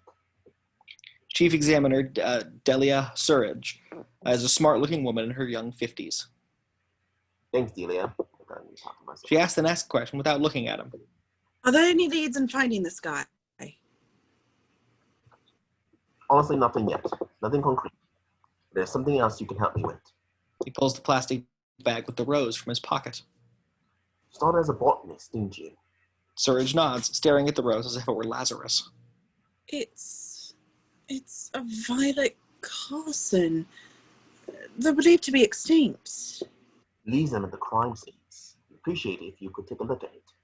Any information could be helpful. Of course. Exterior, Dietrich's townhome. Morning sunlight chases the gray from the sky. In Dietrich's guest bedroom, Evie wakes up to beams of streaming sunlight and the sumptuous comfort of 1,000 thread-count sheets. Dietrich enters with a breakfast tray. Oh? What's this? Thought a little breakfast might help to start the day right. That is so sweet. He sets the tray beside her. Unfortunately, I have to run. 8:30 block through? I'll try to be home before 8. Best keep the curtains closed. He kisses her and dashes off. She smiles, looking down at the eggs. The smile fades as if there's something strangely familiar about the situation. Interior, Etheridge's sound studio. Etheridge is lost, immersed in the world of sound filling his headphones. Finch stands in the hall with the audio specialist. Finch taps him on the shoulder and he almost jumps out of his skin. He fumbles to take the headphones off. What have you got?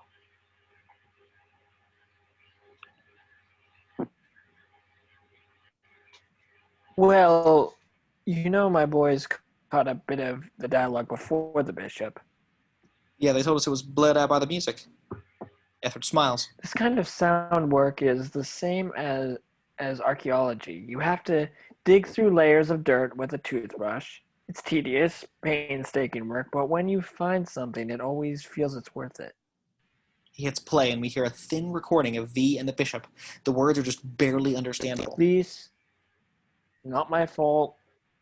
Doing, told to do. Took more than confessions.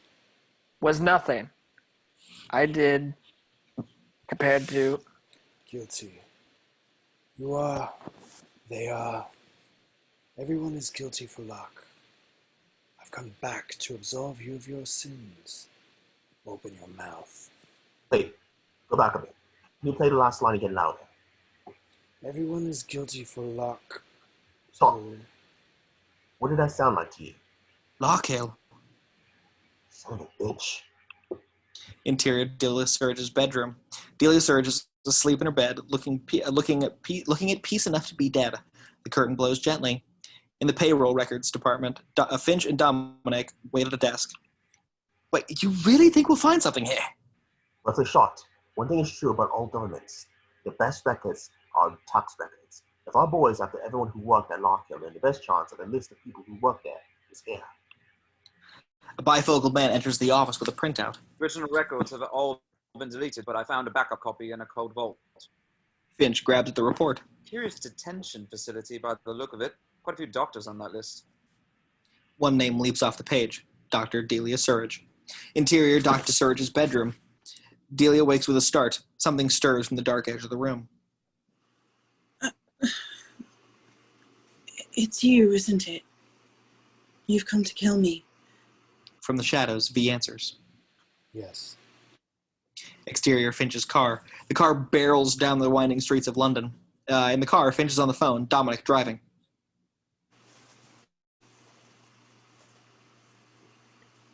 I'm sorry, Inspector, but I can't get a response from that number. There's a problem with the connection. He hangs up. Jesus Christ, he's there. Interior Delia Surge's bedroom. V floats to the edge of the bed, a dark angel. Are you afraid? No. I thought I would be, but I'm not. I'm relieved. She looks up with a smiling mask.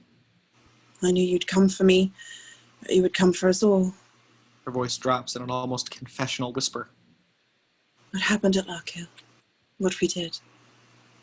What I did, that I could do things like that, such terrible things, and nothing stopped me. He looks up at him as though looking for an answer. Power corrupts. Is it as easy as that? Is that what happened to you? I don't know. Maybe. I've wondered for so long what it was, just the chaos of that time, or if I had to do it again, would it be any different?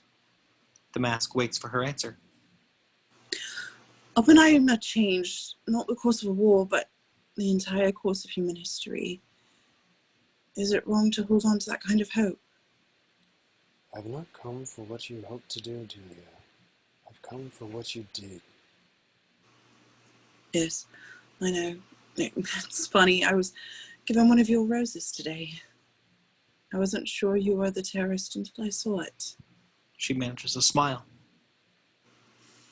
What a strange coincidence that I should be given it today. There are no coincidences, Delia. Only the illusion of coincidence. He reaches into his cloak. I have another rose. This one is for you. He hands it to her. Are you going to kill me now? He shows her an empty syringe. I killed you 10 minutes ago, while you slept. Is there any pain? No. Thank you. In the distance, we hear a siren. Is it meaningless to apologize? Never. I am sorry. The rose falls from her hands.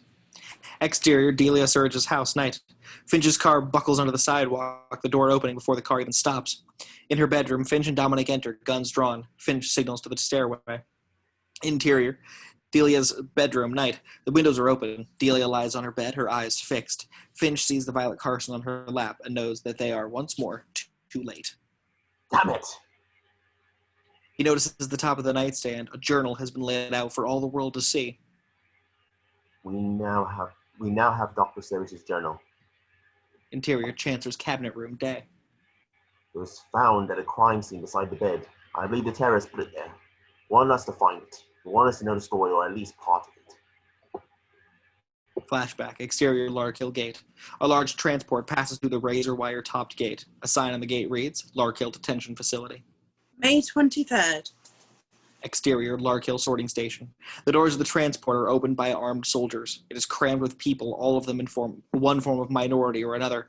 Among them is a woman who is afraid, yet remains strikingly poised. Her name is Valerie. My first batch of subjects arrived today, and I have to admit that I am very excited. I can't help but wonder if this is how Oppenheimer felt.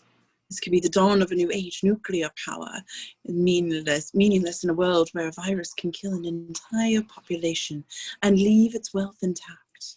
The soldiers direct the people into a series of pens like those that are used to sort cattle. Chancellor Sattler is truly a visionary. Obviously, without his support, this would not be possible. I only hope my work can bear fruit. Interior Larkhill Medical Research Block. A younger Surge administers injections to her research stock. June 2nd. I keep wondering if these people knew how they might be helping their country, if they would act any differently. A young black man with open sores on his face stares at the floor as if he's already dead. They're so weak and pathetic. They never look at you in the eye. She moves to the next subject, which is Valerie. Her beautiful face has also begun to develop lesions. I find myself hating them. Interior Larkhill Ovens. 2 inmate orderlies heft a sacked cadaver from a cart, tossing it into an incinerator. August 18th. Of the original 4 dozen, over 75% are now deceased. No controllable pattern has yet emerged. Another body is fed into the mouth of flame. Interior Larkhill Medical Research Block. We move down along a long hallway where prisoners are kept. The cell doors line the wall like tombstones, each inscribed with a Roman numeral. September 9th. There is one case that continues to give me hope. He exhibits none of the immune system pathologies that the other subjects developed. There appear to be, however, several cellular anomalies that I have been unable to categorize. Slowly, we begin to turn towards one door. I suspect this may be due to certain pre-existing elements initially found in his bloodstream. Upon questioning the subject, said he could no longer remember who he was or where he was from. The Roman numeral on the door is V. At some point, he must have worked on a farm or with a gardener because he has demonstrated a remarkable facility for such things. Prothero allows him to work in the garden behind the Black House, and what he has created is rather amazing. We move closer and closer towards V until it finally explodes in a rageful cloud of fire. The explosion rips open the building, flame cleaving and clawing its way to freedom. November 5th. It started last night, around midnight. People are running, screaming, terrified as explosions continue to shred the walls and blow apart the fences of Larkhill. The first explosions tore open the entire medical section. All that work, all my work, gone. Surge stares at a great pillar of flame consecrating her labor. Surge begins to search through the chaos. I was trying to understand how it could have happened when I saw him. A silhouette emerges from a curtain of fire. The man from room 5. He had used the things we had given him to the garden, chemicals, fertilizer, and ammonia to make the bombs. He stands as Lucifer might, a majestic shadowed form set against the blaze of orange flame. I saw him in the midst of the flame. Surge is suddenly terrified. He looked at me. Not with eyes, there were no eyes. But I know he was looking at me because I felt it. Oh God, what have I done? Interior Chancellor's cabinet room. Finch places the journal on the table. That's the last entry until 6 months later when Dr. Surridge is in London. She then mentions the man in room 5 again. Maybe she told me she didn't talk about him, he wouldn't come back. But if he's killed them all, then perhaps it's over. I don't believe it is. He's after those who are more responsible than others, and Dr. Surge makes it very clear was ultimately responsible for Larkin. Who? You, sir. So you believe this lunatic is going to try to kill me next? I do, sir. That's preposterous. Maybe, but so is saying you're going to blow up Parliament. At this point, it is reckless not to assume that this man, if he even is a man, is capable of doing everything he promised he would. Interior Dietrich's townhome. A close-up on V Day from VTV. Certainly there are those who are more responsible than others, and they will be held accountable. But again, truth be told, Evie sits alone in the curtain-drawn darkness. if you are looking for the guilty, you need only look into a mirror. Dietrich enters the room. Evie? I know why you did it. Are you in here? I know you were afraid. Who wouldn't be? Dietrich turns off the TV and turns towards the light. Evie, are you alright? She's buried in the couch. Yeah, I was looking for a movie in your library and found this instead. I recorded it. The moment it started. It's unbelievable what he did. Makes you really wonder if what he says is possible. Yeah. There's something wrong. He sits beside her while she measures her response. Gordon, I want you to understand how grateful I am for what you've done. Hmm? I don't like the sound of that setup.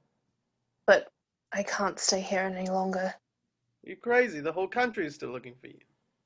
I know, that's why I have to leave. I don't want what happened to me happen to you. You're a beautiful man, Gordon. You have a beautiful life, and it isn't right for me to ask you to risk it all. I told you. I'm okay with that risk. But I'm not. I couldn't live with myself if something happened to you because of me.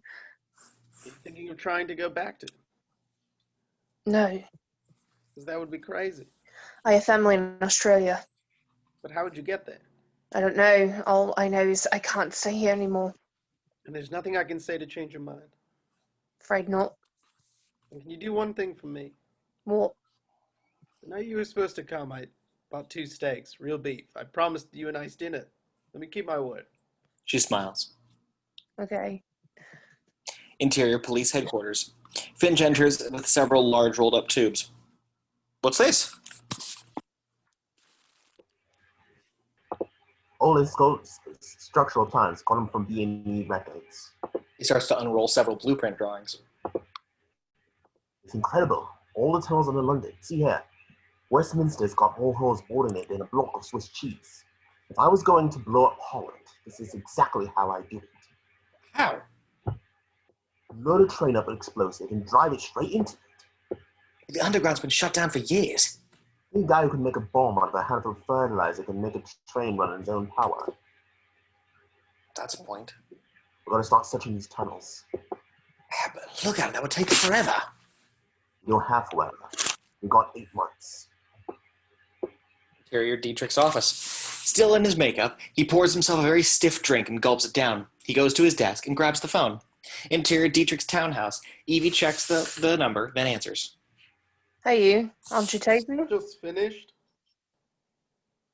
How'd it go? I think it might be the best show I've ever done. Tell me. I'd rather surprise you. We'll watch it together tonight. Put a bottle of Champers on the ice and I'll see you soon. Interior Dietrich's townhouse night.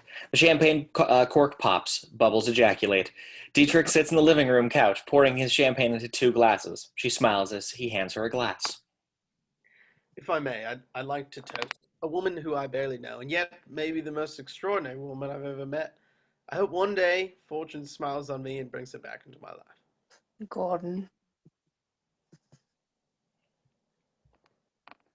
Gordon. Don't ruin a perfectly good toast, my dear. It's bad form. Drink up. Show's about to start. He sips and grabs the remote, turning up the volume on the television. What's this all about? Sit. They sink into the big, overstuffed couch as the title montage finishes. The studio audience begins to cheer as Dietrich walks out Johnny Carson-like, from behind the curtain. Thank you, and good evening, ladies and gentlemen. We've got a really special show tonight. You won't believe it. I'm not sure I do. We had an entirely different show plan, but when I got to the studio this morning, I received a phone call from none other than our leader, Chancellor Sutler. The audience gasps. Sir Dietrich, what have you done? You threw out the censor-approved script and shot a new one that I wrote this morning. Oh my god. Dietrich smiles. What could I say except, ladies and gentlemen, give a warm welcome to our very own Chancellor Sutler. A look-alike Sutler steps out from behind a curtain, nodding like Mussolini, and the crowd goes wild. After a beat, the camera pans from the cheering audience and finds several heavily armed soldiers aiming guns at the audience while standing under a lit-up applause sign. Evie almost spits her champagne out of her nose. Gordon, you're crazy! No? On the television, two beautiful showgirls lead Sutler to the arrangement of comfortable chairs where Dietrich is waiting. So you've been telling me the tremendous stress you've been under since this whole terrorist business began. Awful. Just impossible to relax. Well, let's see what we can do about that. Girls? A gaggle of showgirls, all feathers, smiles, and high heels, materialize on command. One of them has a small tray with a glass of milk. Oh, warm milk. There's nothing better. You enjoy a glass every night, don't you, Chancellor? Since I was a boy. Several girls begin massaging the Chancellor while one lights him a cigar. Oh yes, very nice. So, Chancellor, you have a captive audience. What is it you want to say to them? Right. First of all, I wanted to urge the people of this great nation to remain committed to their faith in this government. It was this government that brought this country out of the darkness of our past, and it is this government that will triumph over the evildoers threatening both our present and our future. The camera reveals V sneaking through a trap door near Sutler's chair. At interior tenement night, the little girl watches or smiles as V crawls up from between the legs of the showgirls and begins secretly tying Sutler's shoelaces together. So you're saying the terrorist is still alive and active? Interior bar. The barflies chortle as V sneaks a cigar from the showgirls, substituting a different one. I've said no such thing. In the retirement home, the pensioners' smiles are as bemused as V's smile. The terrorist has been neutralized. In Dietrich's townhouse, Dietrich watches Evie, in love with the smile in her eyes. On the television, Sutler puffs from his cigar, which suddenly explodes like Bugs Bunny comic force. The audience screams with peals of laughter as the rage boils out of Sutler's ears. Oh my god, Chancellor, look! The terrorist! Sutler leaps up, immediately pratfalling forward on his knotted laces. Get him! Benny Hill hilarity ensues as the soldiers begin chasing V around the studio. Cameras do their best to cover the madcap chase, while Dietrich remains impeccably impervious to the chaos. Finally, V is caught, wrestled to the ground by the soldiers. At last, and now for all the world to see. He rips off the mask, revealing another Sutler look-alike. The soldiers are stunned as Sutler clone number 2 tears free, losing the cloak so that he is wearing the same suit as Sutler clone number 1. Unhand me! I am your Chancellor! What? How dare you? I'm the Chancellor! Imposter! Sutler 2 lunges at Sutler 1 and they fall to the ground, rolling themselves like a Mobius strip of Chancellorness. Finally, they break apart and one of them leaps to their feet. Soldiers, I order you to shoot this man! The other Sutler jumps up to the men as they aim their guns.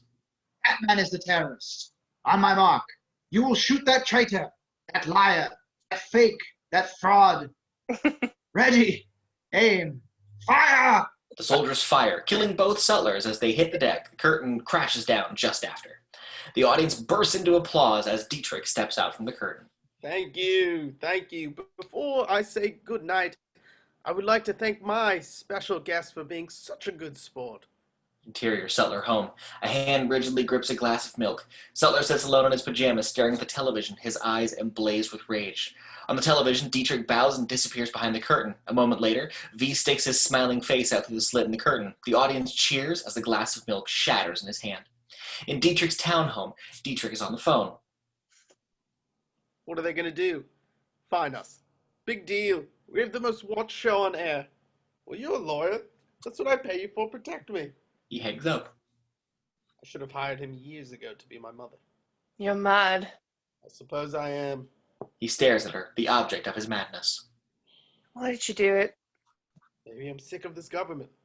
Maybe I'm sick of making people laugh to help them forget how screwed up this country is. Maybe I'm sick of strength and purity and faith, and I want to say something about it. Is that true? Maybe. And maybe I was just trying to impress a girl. She smiles. Did it work? I'd say so. Then it was worth it. Exterior Dietrich's townhome. The half moon cowers behind the cloud cover. Interior Dietrich's bedroom. It's much later. They're both asleep in bed. The sound of breaking glass wakes Evie. Gordon, did you hear that? It's nothing. She continues listening until a loud thump and the sound of movement starts her heart pounding. Gordon. I heard it. He grabs the phone. Line's dead. Oh, God. Dietrich reaches into his nightstand and grabs a gun. In Evie's mounting sense of panic, there's a feeling of deja vu. Dietrich stands at the door listening. Gordon, don't... Ignoring her, he slips out of the room. Moments later, a gun goes off, and then there's a charging of boots up the stairs as Dietrich rushes back into the room, slamming the door. Jesus Christ, hide, Ivy, quick. Evie, hide. Instinctively, Evie goes to the floor, scrambling out of the bed. The door explodes from its hinges, throwing Dietrich back as a swarm of heavily armed paramilitary fingermen flood the room. What do you think? A rifle butt knocks the question from his mouth. Evie watches from under the bed as several soldiers take hold of Dietrich, his bare feet seemingly terribly vulnerable against the heavy black boots. Creedy lifts his truncheon. Not so funny now, funny man. Another hit, and Dietrich drops to the floor, his face obscured for a moment in the shadow, but as they force his arms back, using zip ties to secure his wrists, a flashlight catches his face, split like the skin of a plum, revealing the meaty pulp inside. He tries to say something, begging them to stop, but his jaw is broken, and all he manages is a gurgling scream. His eyes search under the bed and lock with Evie, who stares back, helpless, watching it happen just as it happened to her parents. She begins to hyperventilate, trying to hold down her scream, as a shiny black bag is yanked over his head and he's pulled tight like a noose around his neck. They haul him up and drag him barefoot out the door. Knowing that if she stays, they will find her, she pushes herself out from under the bed. The window is open and she crawls out into the small roof. Exterior Dietrich's townhome. The roof overlooks the garden behind the house. She edges her way down until she is hanging off the edge and no other way is to let go. She does, landing with a soft thump. From inside the house, a flashlight is shined through the window. She crawls away through the garden bush while the shadows of men searching behind her. In the alleyway, the alley is empty and she takes her first breath. Quietly, she begins sneaking away until suddenly she's grabbed. Oh, gotcha. A dark, faceless man in fingerman uniform twists her arms behind her back, pinning them with zip ties. No! No, please! But there is nothing that can stop the black bag from being pulled over her head. She screams as we cut to black, where her screams echo and fade, becoming a metal bolt that is thrown as the door opens in perfect blackness. Fade in on a prison cell. Evie tries to push herself up. The cell is like a metal closet. There is no bed. Two guards stand as silhouettes at the door. This pathetic cow is the famous Evie Hammond. I want a lawyer. Shut up. Get up and face the wall. You can't. He kicks her in the stomach. We can do whatever we want, you stupid cunt. Now shut up, get up, and face the wall. Evie crawls her way up, fighting tears as she faces the wall. Her wrists are cuffed behind her, and a heavy hood is pulled over her head. You learn quick. Interior interrogation room. Evie is forced into a chair, the hood yanked off. She squints against the searching bright lights aimed at her face. A man who is barely a shape behind the light sits across from her. Do you know why you're here, Evie Hammond? Please. You are being formally charged with 4 counts of murder, destruction of public property, conspiracy to commit treason, terrorism, and sedition. The penalty for which is death by firing squad. Her mouth opens as if she's been punched. There are 120 minutes of audio and video recordings, at least 75 pages of testimonials from eyewitnesses, and interview you as an accomplice to the terrorist known as Codename B. She can't find the words to make him stop. You have one chance, and only one chance, to save your life. You must know the identity or the whereabouts of Codename B. If the information leads to his capture, you will be immediately released from this facility. Do you understand what I am telling you? Evie drops her eyes. You can return to your life, Miss Hammond. And all you have to do is tell me to identify or the whereabouts of B. I don't know.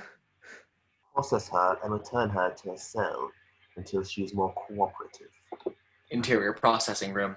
Evie cried as a rough hand runs a pair of electric shears across her head. Huge sheaves of hair fall to the ground. Interior prison cell. Evie lies crumpled on the hard floor, unmoving as a tray of food is slid through the slot at the bottom of the door. She watches as a rat crosses from the hole in the wall, sniffing the murky gelatin in the wooden bowl. Interior processing room. Evie hangs limply from a set of manacles as she is washed and deloused. Interior prison cell. Evie is curled in a corner like a fetus. She has lost weight and gaunt arms wrap around her legs. She blinks when she hears something moving in the rat hole, something that is not a rat. Tentatively, her fingers search the hole, pulling out a length of toilet paper. Over every inch is delicately scrawled message. Evie reads, and we hear Valerie's voice. I know there is no way I can convince you that this is not one of their tricks. But I don't care. I am me. My name is Valerie. I am a woman. I have a pencil that I hide inside of me so that I could write this letter. I don't think I will live much longer, and I wanted to tell someone about my life. This is the only autobiography that I will ever write, and oh God, I'm writing it on toilet paper. Flashback. Interior classroom. Rain dapples and streaks down a large window overlooking a dreary cottage town. I was born in Nottingham in 1985. I don't remember much of those early years, but I do remember the rain. A young Valerie sits in a classroom staring at the rain-streaked pane of glass. My grandmother owned a farm in Turtlebrook, and she used to tell me that God was in the rain. The sound of rain tapping on a window has always felt like home. The girl turns from the window and looks to another girl sitting at the desk beside her. I passed my 11 plus and went to girls' grammar. The blonde tomboy looks up from her lesson book and sneaks a smile to the curly-haired Valerie. It was at school that I met my first girlfriend. Her name was Sarah. Sarah quickly slips Valerie a note, and we notice Sarah's beautiful hands. It was her wrists. They were beautiful. Valerie opens the note, which says Sarah plus Valerie, written in a large red heart. Interior biology lab. A rabbit fetus floats, suspended in a non-secretor in a jar full of chemicals. I thought we would love each other forever. Valerie stares at the jar while a school teacher lectures the two girls. I sat in biology class, staring at the pickled rabbit fetus while Mr. Hurd told us that it was an adolescent phase that people outgrew. Sarah's head hangs down, ashamed. She did. I didn't. Interior living room. A teenage Valerie holds the hand of her new girlfriend as her disgruntled father screams at the both of them.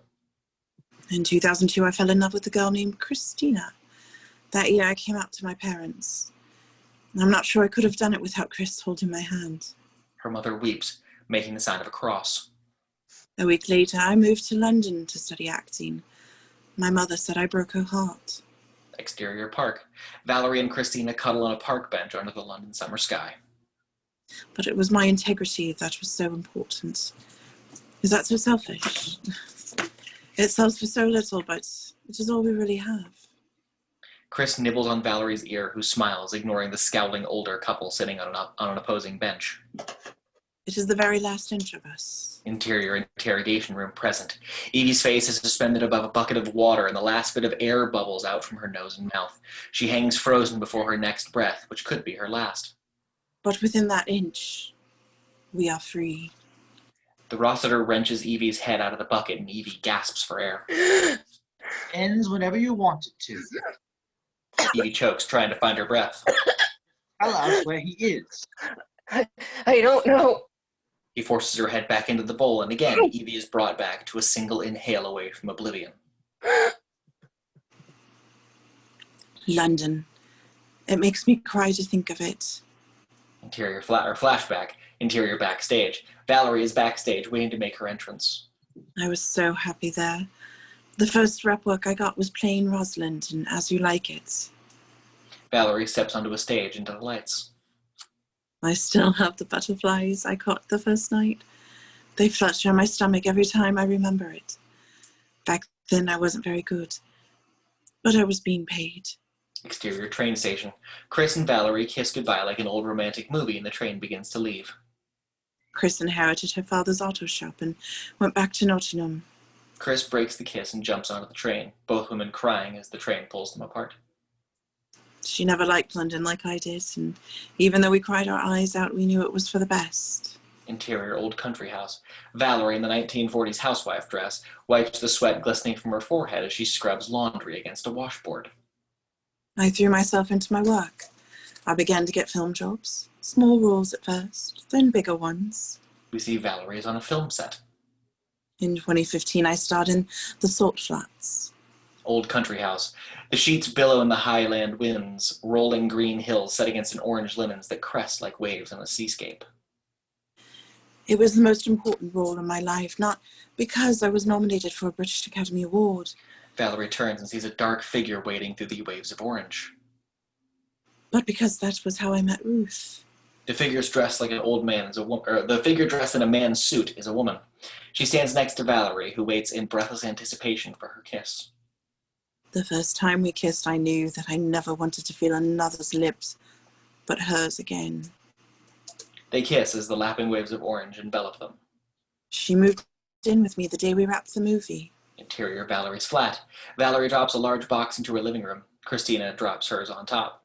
They both smile, realizing the significance of the moment. She would bring me violet Carsons, my favorite rose, for no reason at all. Christina returns later that night with Indian food and roses revealed from behind her back. Valerie almost bursts open with tears. She's so happy. Those were the best years of my life. God, we had so much. Interior Valerie's living room. They're holding each other, watching the somber television news parrot the reports of war. But eventually America's war came to London, and with it came biothrax and the first cases of ADZ. After that, there were no roses anymore. Interior prison cell present. Evie is shoved to the floor, the hood again being pulled off as she falls. Not for anyone. Rossiter stands in the doorway. It won't last much longer. You're going to die here. Why protect someone who doesn't give a shit about you? He slams the door, the loud metal boom reverberating through her bones. She crawls down the rat hole as a shaking hand pulls out the metal sheets, or pulls out the hidden sheets. By the light at the crack at the bottom of the door, she reads the letter, repeating the words as if saying a novella. I remember the first time I saw those uniforms. Flashback, Valerie's living room. Valerie and Ruth are watching a political rally on television. Adam Sutler is flanked by his Norse fire soldiers. I thought it was right out of some dumb Nazi movie. It seemed like a joke until he was appointed Chancellor. They take a hold of each other's hand. Interior small London flat. A young black man and his lover are jolted awake as the Norse fire soldiers break down the door. Soon after that, our friends began disappearing. The young man is forced to the ground and a black bag swallows his face. Exterior alley. A tin of sardines, a bag of potatoes, and a bottle of water lay on the cobblestone as a black van disappears in the distance. They took Ruth while she was out looking for food. In Valerie's flat, Valerie clutches her pillow, sobbing. I've never cried so hard in my life. I still can't understand why. Why did this happen? Why do they hate us so much? In Valerie's living room, the front door bursts open and soldiers swarm into the small flat. They tortured her, burned her with cigarettes, and made her give them my name. Alone, Valerie sits on the couch. She does not resist as they cuff her. She signed a statement saying I seduced her. I didn't blame her. I loved her. I couldn't blame her. In another prison cell, a rat skitters across the floor, leaving tiny red footprints. But she did. She killed herself in a cell. She couldn't live with it, with giving up that last inch. Ruth lies in a bright pool of her own blood, staring up forever, her wrist hacked open with a sharpened spoon. In the detention facility, a transport passes through the razor wire-topped fence in the country. I was brought here. Interior interrogation room. Valerie sits just as Evie did, assaulted by bright lights and a shadow-faced man. They told me my films would be burned, that my crimes against God and nature demanded that all trace of my life be eradicated. They shaved my hair, they held my head down in a toilet, and molested me. Interior detention hall. A hooded Valerie who could be Evie is dragged back to her cell. They've injected me with chemicals. I can't feel my tongue anymore. I can no longer speak. Interior prison cell. The hood is pulled up as Valerie is dropped. Her once beautiful face is covered with lesions pocked with sores and black-blue boils. The door is slammed shut. It seems so strange to me that my life should end in such a terrible place, but for 3 years I had roses and apologized to no one. Willing herself up, she crawls to the small toilet. She reaches into the dirty water and pulls out a plastic bag. Inside is a tiny pencil and her letter. I shall die here. Every inch of me shall perish. Every inch but one. She lays on the floor by the light at the base of the door, continuing to write. An inch, which is small and fragile, and it is the only thing in the world worth having. We must never lose it or give it away. We must never let them take it from us. Interior prison cell. Evie reads by the same light. I hope that whoever you are, you escape this place. I hope that the world turns and the things that get better, and one day people have roses again. But what I hope most of all is that you believe me and that you understand what I mean when I tell you that even though I do not know you, and even though I may never meet you, laugh with you, cry with you, or kiss you, I love you. Tears cling to Evie's eyes. With all my heart, I love you. Valerie. Evie kisses the toilet paper. Fade to black. Interior prison cell. It is later. Evie is asleep as the door opens. Get up. Face the wall. Evie complies, and even as the hood goes over her head, something is different. Interior interrogation room. Again, Evie is placed in the chair in front of the bright lights. I have been told to inform you that you've been convicted by a special tribunal and that unless you're ready to offer your cooperation, you ought to be executed. You understand what I am telling you? Evie is very calm, her expression paradoxically soft and hard. Yes. Are you ready to cooperate? No. The word sits immovable in the silence. Very well. Escort Miss Hammond back to her cell. Arrange a detail of 6 men, then take her out to behind the chemical shed and shoot her. Interior prison cell. Evie holds the letter one last time. The door opens, Rossiter filling its frame. Time. Ready? All they want is one little piece of information. Just give them something, anything. Thank you, but I'd rather die behind the chemical sheds. You have no fear anymore. You're completely free. He turns and leaves. What? His footsteps fade down the hall, the door left strangely open. Tentatively, Evie steps towards the door, sticking her head into an empty hall. Quietly, she walks out, inching along the wall until it ends. She peeks around the corner, gasping when she sees a guard.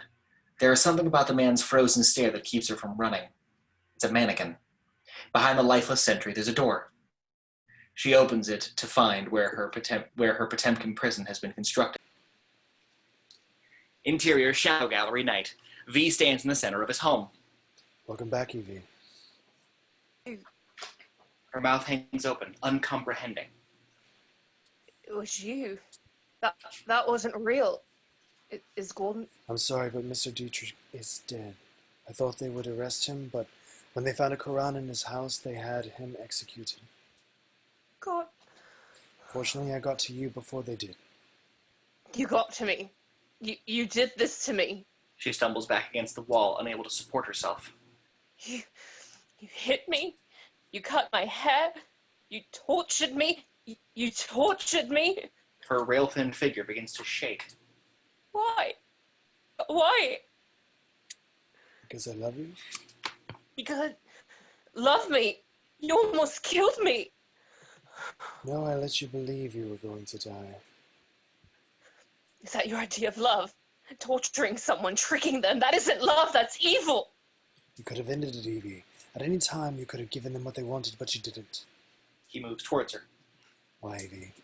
What were you protecting? I don't know. Yes, you do. You were protecting something, but it wasn't me. Stay away. It's something you were born with. Something everyone is born with. It gets lost. It gets bartered or stolen, piece by piece, inch by inch. Shut up, I don't want to hear your lies. Your father used to say that artists use lies to tell the truth. I lied to you to help you find the truth.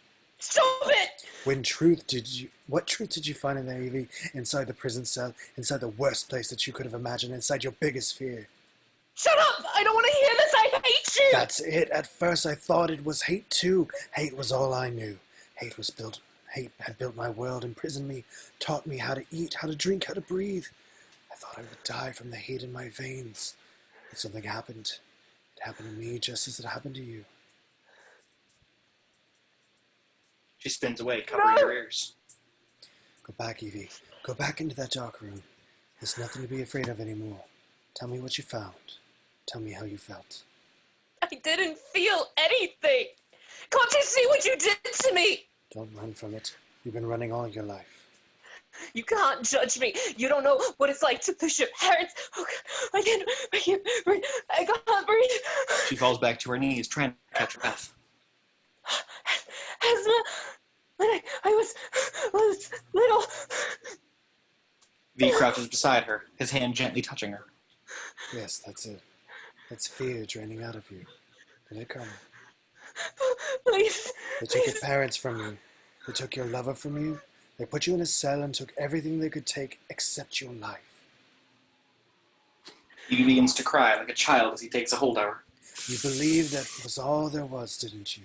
That the only thing you had left was your life. But it wasn't, was it? She shakes her head, tears burning her cheeks. You found something else in that cell. You found something that mattered more to you than life itself. Because when they threatened to take it, threatened to kill you unless you gave them what they wanted, you told them you would rather die. Cradled in his arms, her breath begins to come back to her. You faced your death, Evie. You were calm. You were still. Try to feel now what you felt then. That feeling spreads warmth throughout her entire being. God. I felt Her eyes clear. like an angel. He nods and then begins to stand. Can you stand? Dizzy. Cold. What's happening to me? Transformation, Evie. The cocoon is breaking open, and you feel the rush of air against your new wings. Where are we going? The lift will take us to the roof. Exterior roof. Two figures stand against the roof, against the door to the roof access, a raging tempest roiling from a split sky. Something draws Evie into the storm. Rain. God is in the rain. V moves up behind her.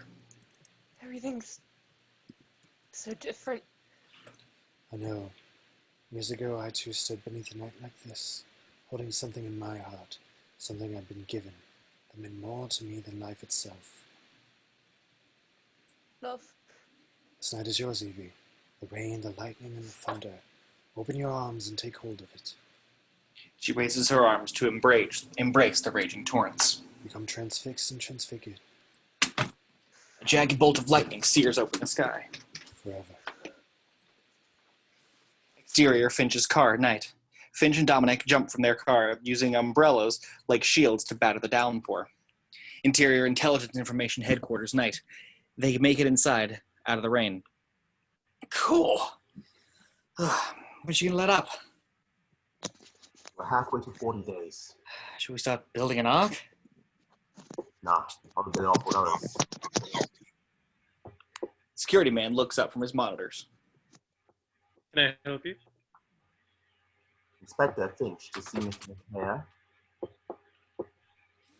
Interior, Hare's control room. It looks very similar to Dascom's control booth in the Jordan Tower. Hare looks slightly from the bank of monitors. Over here, Mr. Finch looks around, the room strangely familiar. You know, this looks like Jordan Tower. Mr. Dascom helped with some of the design. We both appreciated the irony of watching people watching television. His laugh is indiscernible from his personality. On the many screens behind him, we see families, pensioners, and barflies, all staring blankly at the camera hidden in their televisions. We finished our analysis on the probability of delivering an explosive charge to the base of Parliament with the train. He hands them the report. Concluded that due to the number of lines that we've been sealed off and the fact that our sensors have not detected any apparent passageway, it seems highly unlikely to the most logical method for the terrorists to use. On pages 34 through 46, we analyzed the feasibility of a train or a truck being used, and as you will see, the probability seems obvious. that's the problem with this guy. He's not obvious. Interior Shadow Gallery day. V is playing piano while Evie reads Kostler's The Roots of Coincidence. He coaxes the final delicate note, letting it fade as she finishes the book. There's no such thing as a coincidence. Then how would you describe the first night that brought us together? I would say that fate was playing matchmaker. He peers over his shoulder to catch her smile. There it is, like a ray of sunshine. I've not seen that smile in months. She stands and crosses to his bench, sitting beside him.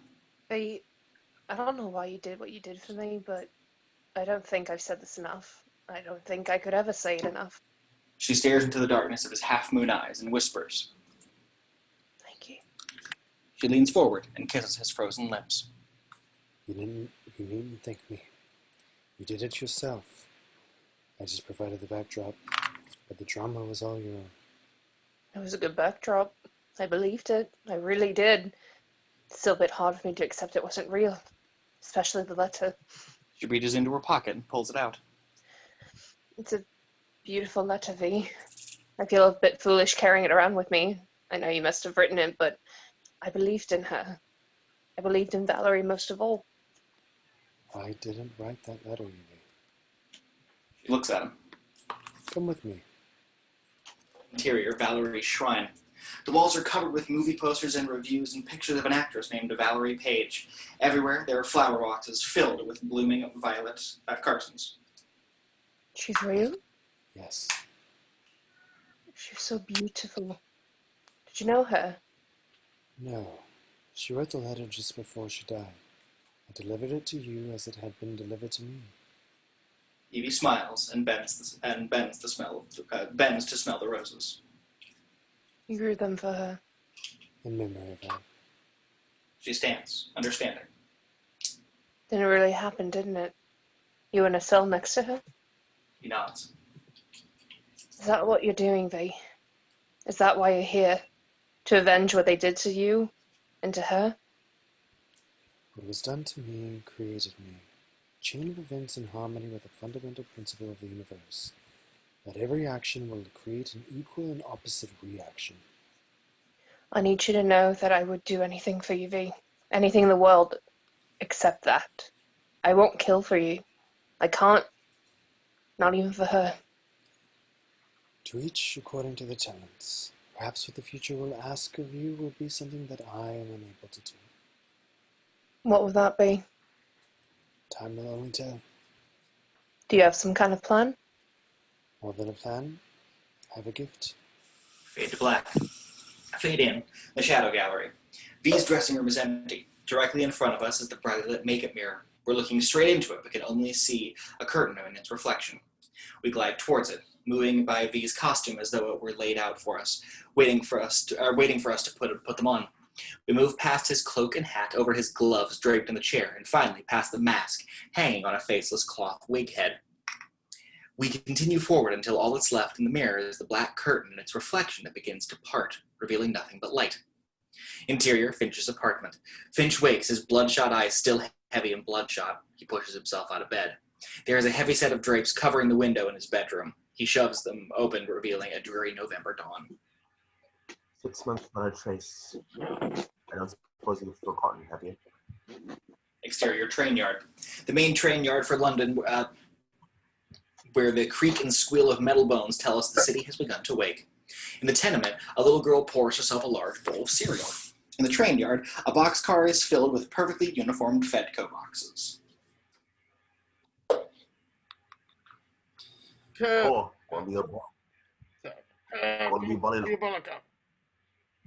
The little boy watches cartoons, shoveling crumpets into his mouth while mother helps father dress for work. Exterior street, a Fedco truck is the only vehicle moving on the street. In a retirement home, blue-haired pensioners struggle to open their pillboxes. The Fedco man carries a stack of Fedco boxes up to the walk. In Finch's apartment, Finch pours himself a hot cup of coffee, thick and black enough to have come from the old carburetor. In the tenement, a little girl finishes her cereal as the door buzzer sounds. I'll get it. Interior middle-class home. The father pulls his freshly ironed pants on just as the doorbell rings. In the retirement home, a blue-haired woman is pouring her tea when there's a knock at her door. In Finch's apartment, Finch is dressing for work, tightening the noose on his tie when the buzzer sounds. A little surprised, he goes to the front door. A Fedco man stands, scanner poised. Eric Finch? He grunts, nodding. From the government? Heaps I'm going out today. Got to spare it up to the back wheels. Cheers. He turns and leaves, and as Finch shuts the door. Inside, he rips open the box and dumps the contents out. Bloody hell. The face of V smiles up at him. Interior, Creedy's home. Creedy is screaming on the phone, standing in his underwear, phone in one hand, his gun in the other. How in the hell did he do this? I need answers. And even if that fat bastard is going to call me and shit down my throat over this. Do you know what that means? It means that I shit down your throat until you tell me how he did it. Interior, Finch's apartment. Finch holds the phone away from his ear, waiting for Creedy to finish, the mask still sitting on the table next to him. Hypothetical looks like all he did was to use our ESC. What's that? Our emergency shipping codes. Anything we ship without a manifest. Contaminated waste, guns, people. How many of these things went out? So far, 8 box calls. Several 100,000 at least. Bloody hell. In the shadow gallery, V and Evie sit together. Can't believe how easy that was. You really are a genius, V. It was less a matter of genius than common sense to rely upon the blindness of bureaucracy and the timeliness of trains when operated by fascists. But what will you do with them? When hopes that they, like Viola, will discover the freedom beneath the mask and what it is they truly want. In a convenience store, a man in a V mask shoves a gun in our face. Give me the money. Give me the fucking money. A trembling owner reaches for his cash register and hands V the contents.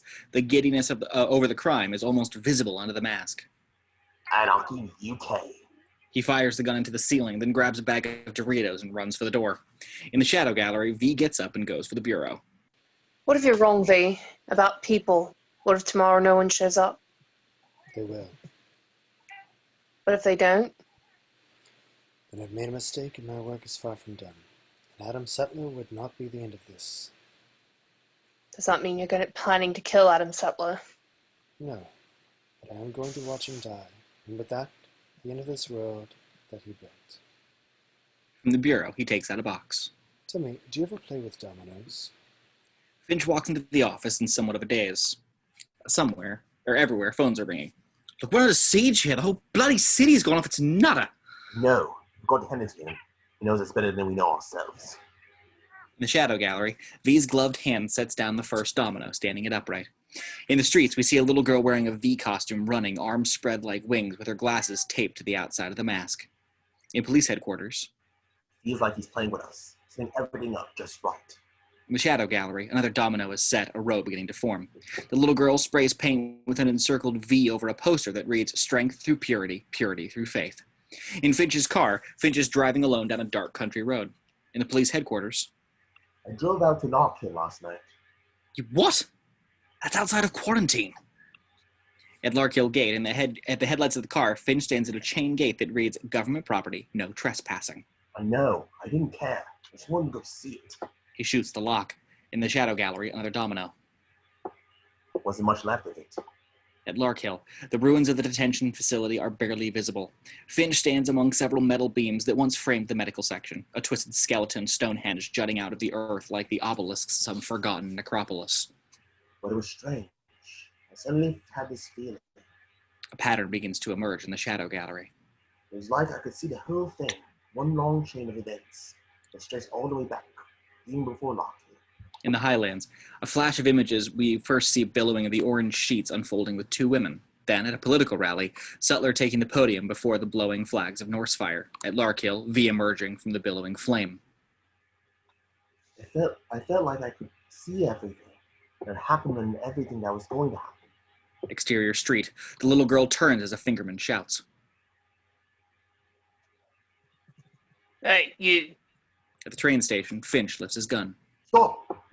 Interior Victoria Station, Creedy and his men fire at V. In the shadow gallery, V sits like a Buddha, a pattern of dominoes laid out before him like a stone garden. It was all there, like a pattern that I finally understood. The dominoes are laid out with an encircled V, and at the other flash of cuts we see a V spray paint on a wall, a V firework lighting up the sky, and a V on the door of a prison. Interior Police Headquarters Day. Finch remains lost in his feeling. Well? Does he do it? Do what? Does he blow up Parliament? Who knows? I feel like I could. I didn't say I did, but I can guess. So guess. All this chaos. Something stupid is going to happen. The fingerman fires and the little girl's body jerks into the air as though pulled by a string. The mask falls to the cobblestone specked by blood. When it does, things will get nasty. At Jordan Tower, one of the many monitors, we see a news report. A riot broke out in Knightsbridge. Exterior street. The fingerman stands over the dead girl as people from the neighborhood slowly close in around him. He raises his gun and the man hits him with a wrench. At Jordan Tower, each one of the monitors filled with sitcoms, game shows, and toothpaste adverts are slowly filled, one by one, with the same story. A riot broke out in Chelsea. A riot broke out in Manchester. Broke out in Brighton. In Liverpool. In police headquarters. Then Sutler will do the only thing he knows how to do. Exterior, charming English street. A tank shoulders down a street, barely wide enough to hold it. Then we're right back to where this whole thing got started. My guess would be if he keeps his promise, it all comes tumbling down. In the shadow gallery, V flicks his finger, knocking over the first domino, sending a rushing, clattering collapse throughout the entire design. When they lay flat and quiet, Evie steps in. But do governments topple as easily as dominoes? It all depends. On what? On who is running them. V rises and heads for the door. Where are you going? I have one last deal to make. I shall return shortly. Interior hotel room night. Creedy hurries through the door, Helen looking up from the vanity. Oh, thank God you're here. She rushes into his arms.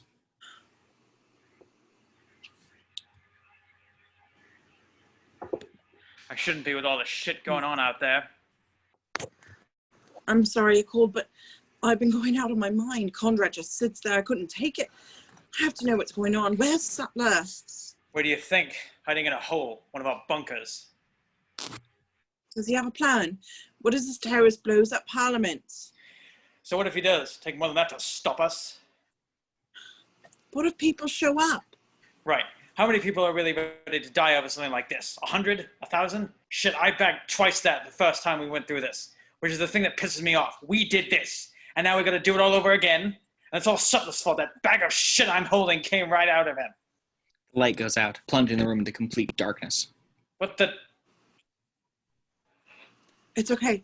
I've got a lighter. Just another blown out.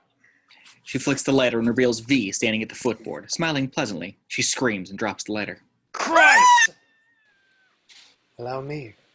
He switches on a high-powered flashlight, blinding them, catching Creedy like a deer, catching him deer-like as he yanks out his gun, aims and fires. But V is already where he wasn't, and Boot kicks the gun, a knife flashing into Creedy's throat.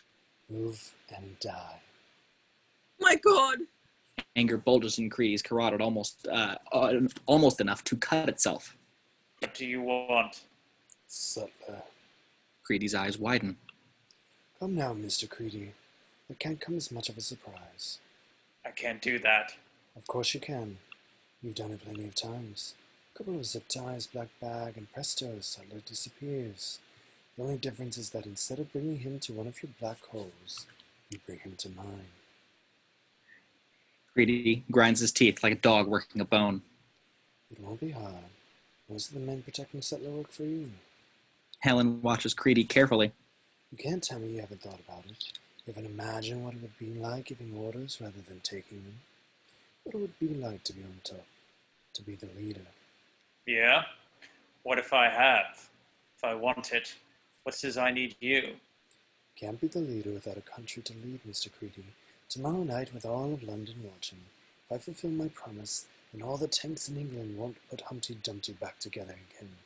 But if I fail, then the people will have no choice, and without Sutler, the country could be yours. Saying if I give you Sutler, you won't blow up Parliament. That would seem to be the deal. You're a bloody terrorist. How am I to trust you? Same way thieves, murderers, and conspirators have trusted each other throughout the ages. Necessity, which, as Mrs. Hayo well knows, can make for strange bedfellows. Peter, I think you should listen to him. At 11 o'clock, 1 hour before midnight, bring Sutler to Victoria Station. Otherwise, I will see you at the bonfire. He kills the light, returning the room to pitch. Creedy claws for the light switch, but when he hits it, V is gone. His gun sits harmlessly on the dresser. He grabs it. She is pulled towards him with gravitational force, wrapping her arms around his chest, pressing herself against his back. Peter, my God. Peter. This is it, isn't it? This is what we've been waiting for. This is our chance. Interior government bunker. Sutler sits behind his command center, addressing the cabinet. Building does not make me Chancellor. A building does not run this country. I do. His gaze aims like a gun at each one of them. It was force that brought us into power, and make no mistake, it is force that will keep us here. Only Finch looks away. I understand this country, gentlemen. I understand its people. They need rules to follow, laws to obey. They don't want a revolution. They want their television. They are weak, lazy, and gutless. And tonight, most of them won't step foot outside their door. There's the deal. We will make an example of it. Tonight will pass. Tomorrow the sun will come up. And with God as my witness, these people will remember who is in charge. England prevails. All of the answer is required, except for Creedy, who seems to be lost in his own world. Back in the shadow gallery, V stands at the jukebox, his mask reflected in the glass. He presses a button and a song begins to play. That's the song you played the first night I was here. Yes. It's beautiful and sad. Yes. He turns from the jukebox. I know this may seem a strange time for me to ask, but I was hoping you might like to dance. Her surprise blooms into a smile. I'd love to. She crosses to him and he takes her hand, placing the other on the small of her back. It feels right, doesn't it? To dance on the eve of a revolution. A revolution without dancing is a revolution not worth having. They turn as newlyweds might, alone, lost in the music. Edie presses closer to him. I love you, V. You're the most important thing that has ever happened to me. And yet I don't even really know you.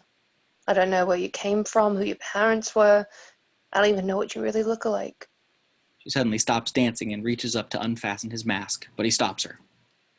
Evie, please. There's a face beneath this mask, but it is not me. I'm no longer that face, then I am the muscles beneath it, or the bones beneath that. I know. I am in love with who you are, not what you look like. Nothing else matters. I love you, V. And I always will. He turns away from her. Evie, I need to ask something of you. Anything. Before you answer, follow me. Interior Police Headquarters. Finch looks at his watch, just after 10. He mumbles to himself. Looks like a bit. He gets up and puts on his coat. Are we going to head over to the big show?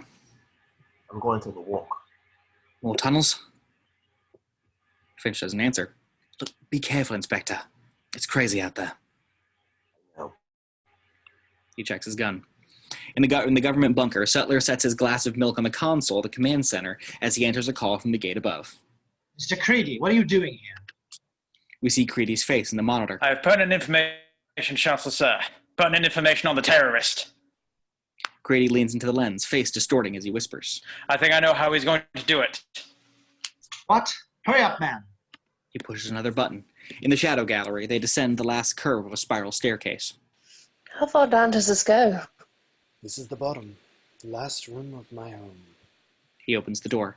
Entering the underground train station, a beautiful old train car sits alone, its doors open, waiting. The underground? I thought they closed this all down. It did. It took nearly 10 years to clear the tracks and lay a bit of my own. My God, what a beautiful old train. Where did you... Don't tell me Sutler has a train collection. No, I built it. Here, let me show you. Interior train car. It's filled with red clay triangles wrapped in wax paper. Evie picks one up. What are these? Gelatinite. What? She almost drops it.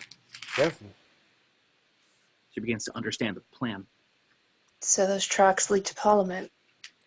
Non-stop. It's really going to happen, isn't it? It will. With your help. She looks at him. This button activates the train. This handle releases the brake. Once that's done, you step off the train and let it run its course. I don't understand, V. Why are you asking me to do this? Because I won't be able to. Why? I've calculated that the train should take 12 minutes to reach its destination.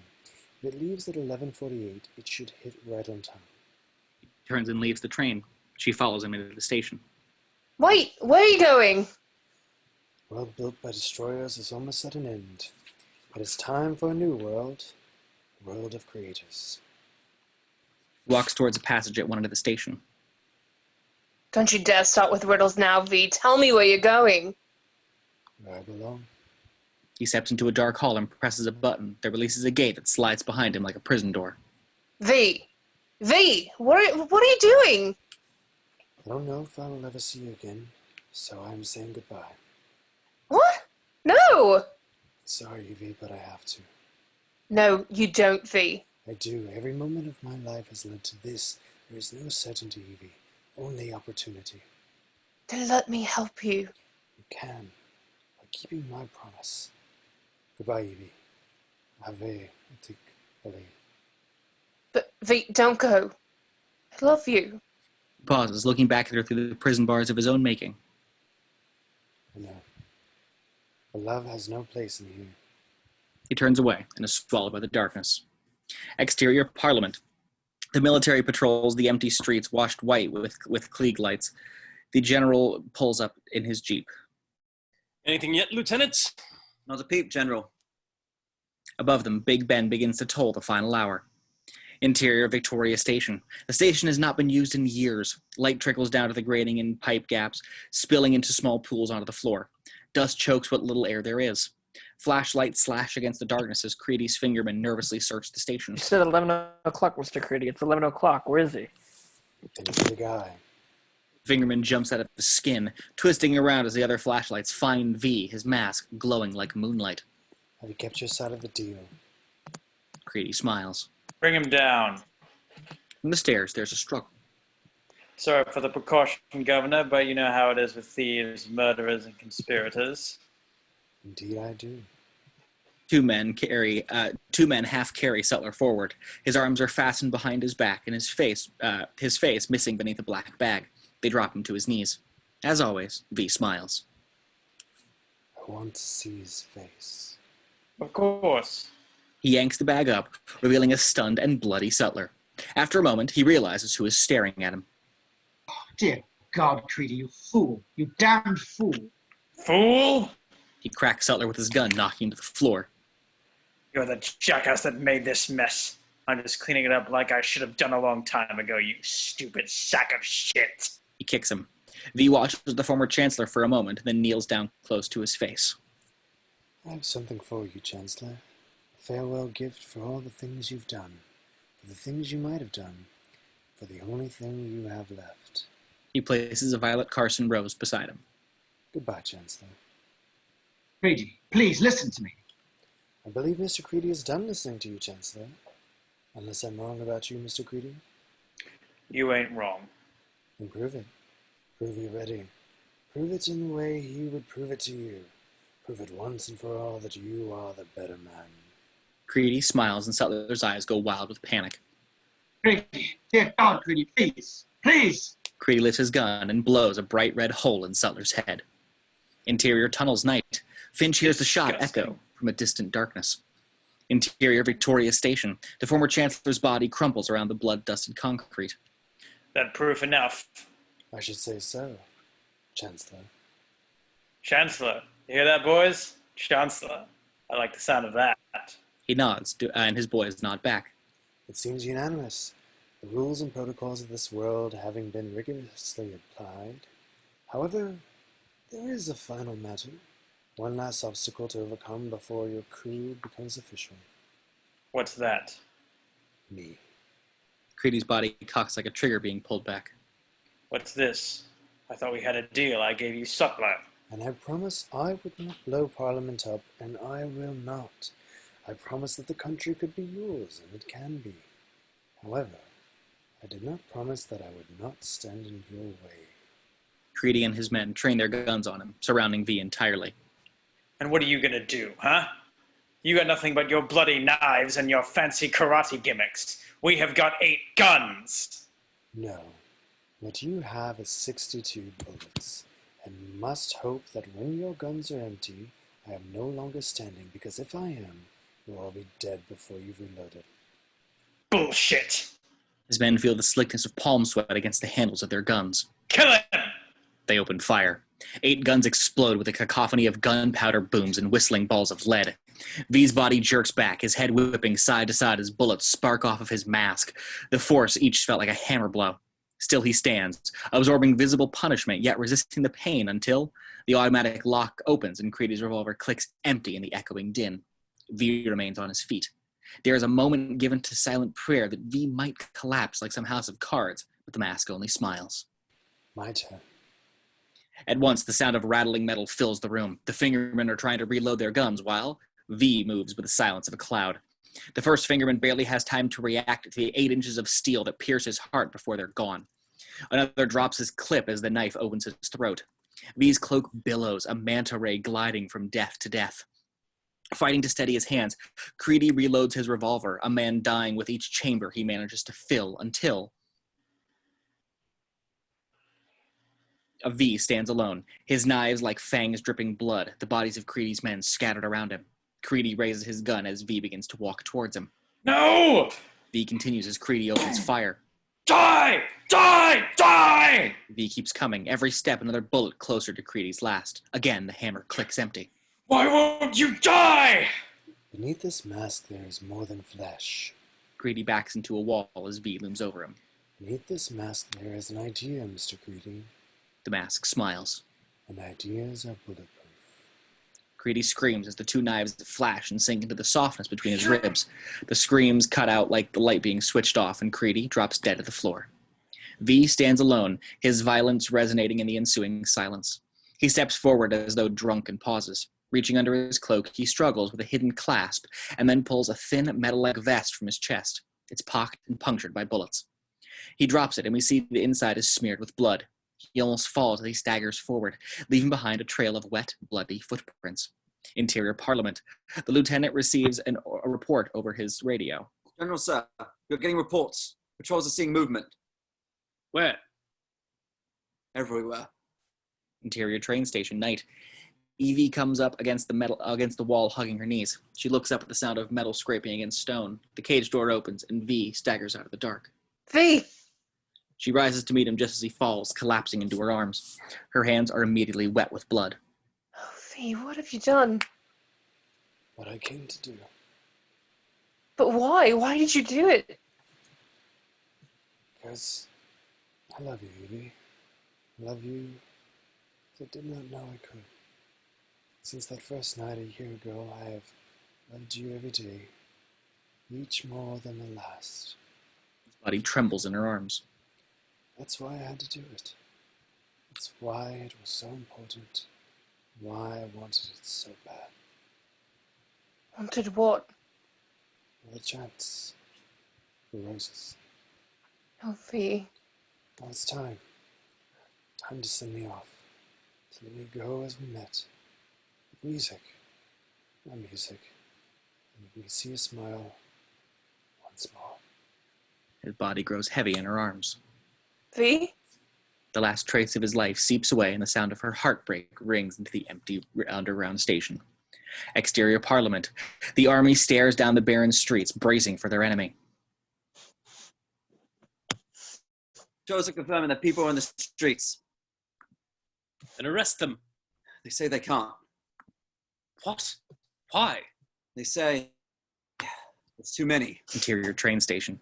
Evie sits with the dead V alone with only her memories. Who are you? Are you like a crazy person? Why am I doing this? What did you do to me? What is happening to me? I felt like an angel. You are the most important thing that has ever happened to me, and yet I hardly even know you. I love you, V, and I always will. I promise. She looks at V and knows what she must do. Interior Parliament. From just beyond the reach of their lights comes a face. The face is white and smiling. It's him! What? But behind the first, there is another, and another. Faces of V floating out from every corner of the darkness. In the train station, Evie sets up the last of the Violet Carsons beside her beloved upon a pyre of gelignite. She checks her watch, 11:45. She steps out to the controls when... Hold it! Stop right there! He stands outside the train, his gun in his hand. You're Evie Hammond, aren't you? She makes no signs one way or the other as he peers inside the train. I knew it. I knew it had to be a train. He sees V laid out, but instinctively recoils. Is that Evie nods. Is he dead? She doesn't answer. It's over? It's over. Almost. She hits the control button and the train hums to life. Oh, stop. What did you do? What I promised. She checks her watch again and grabs the brake lever. No, get your hand off that lever. No. No? I have a gun. In 35 seconds, I'm going to release this brake, and the only way you're going to stop me is to kill me. Exterior Parliament. More and more V's continue to materialize. General? We will kill a few. The rest will run. He calls out to the soldiers. Ready at arms! Like the rattling of sabers, there's a great clattering of machine guns, but the V's just keep on coming. In the train station, Finch continues pointing as if pointing were enough. I will not let you do this. I can't. Yes, you can. You just have to decide to. I can't decide to let you blow up Parliament. You have to. One way or another. Listen to me. I've already told you. I don't want to shoot you. I have made my decision. Interior Parliament. The machine guns remain steady, aimed and fixed as solid as the metal they're made of. But behind the unwavering materials, the soldiers glance nervously left to right, to each other and to their leader. At the train station, Finch squeezes the handle of his gun, setting his jaw as he looks for what he needs to pull the trigger. 6, 5, 4. Exterior Parliament. The general stares at what must be a mirage, or at the very least a dream, because it seems impossible. Hundreds of thousands of V's everywhere, filling the streets and bridges of Westminster, surrounding the entire perimeter of Parliament, all staring, smiling, waiting. Jesus bloody Christ. Interior train station. Finch narrows his eyes, sighting her over the barrel of his gun. 3, 2, 1. He drops his gun to his side and Evie releases the brake. The train eases forward and she steps out. Finch stares, not completely sure of what he's just done, but feeling a sense of relief because of it. Would you like to watch it with me, Mr. Finch? The train disappears down the tunnel as Finch nods somewhat numbly. Evie takes him by the arm. Come with me. She leads him towards the stairs. Tell me, do you like music, Mr. Finch? Exterior Parliament. Outside the gates of Parliament, we begin to hear it, the first strings, whispering softly. Listen in reaction, like wind that rustles through the army of ghosts like these. General, what should we do? Get out of the way. Evie steps out into the elevator, leading Finch as the music swells. What music? Yes, his music. The first music he played to me. She steps up to the parapet from where Parliament can be seen. It's beautiful, isn't it? Her head lifts slightly, almost as if gently conducting. I'll be absolutely marrying. Hail him farewell, my love. In the train car, V lies ever smiling, surrounded by his roses, listening to the rise of music, swelling into the unmistakable climactic sound of revolution, as Parliament erupts, its walls and towers that have stood for centuries yielding to the baptismal flame of new life. Exterior roof, Evie and Finch watch the orange blossom bloom against the sea-black sky. No one will ever forget that night and what it meant to this country. As the orange plume fades, fireworks burst out like stars glittering in the night. But I will never forget the man and what he meant to me. She looks up, and in her smile, we see the essence of V. Fade out. The end.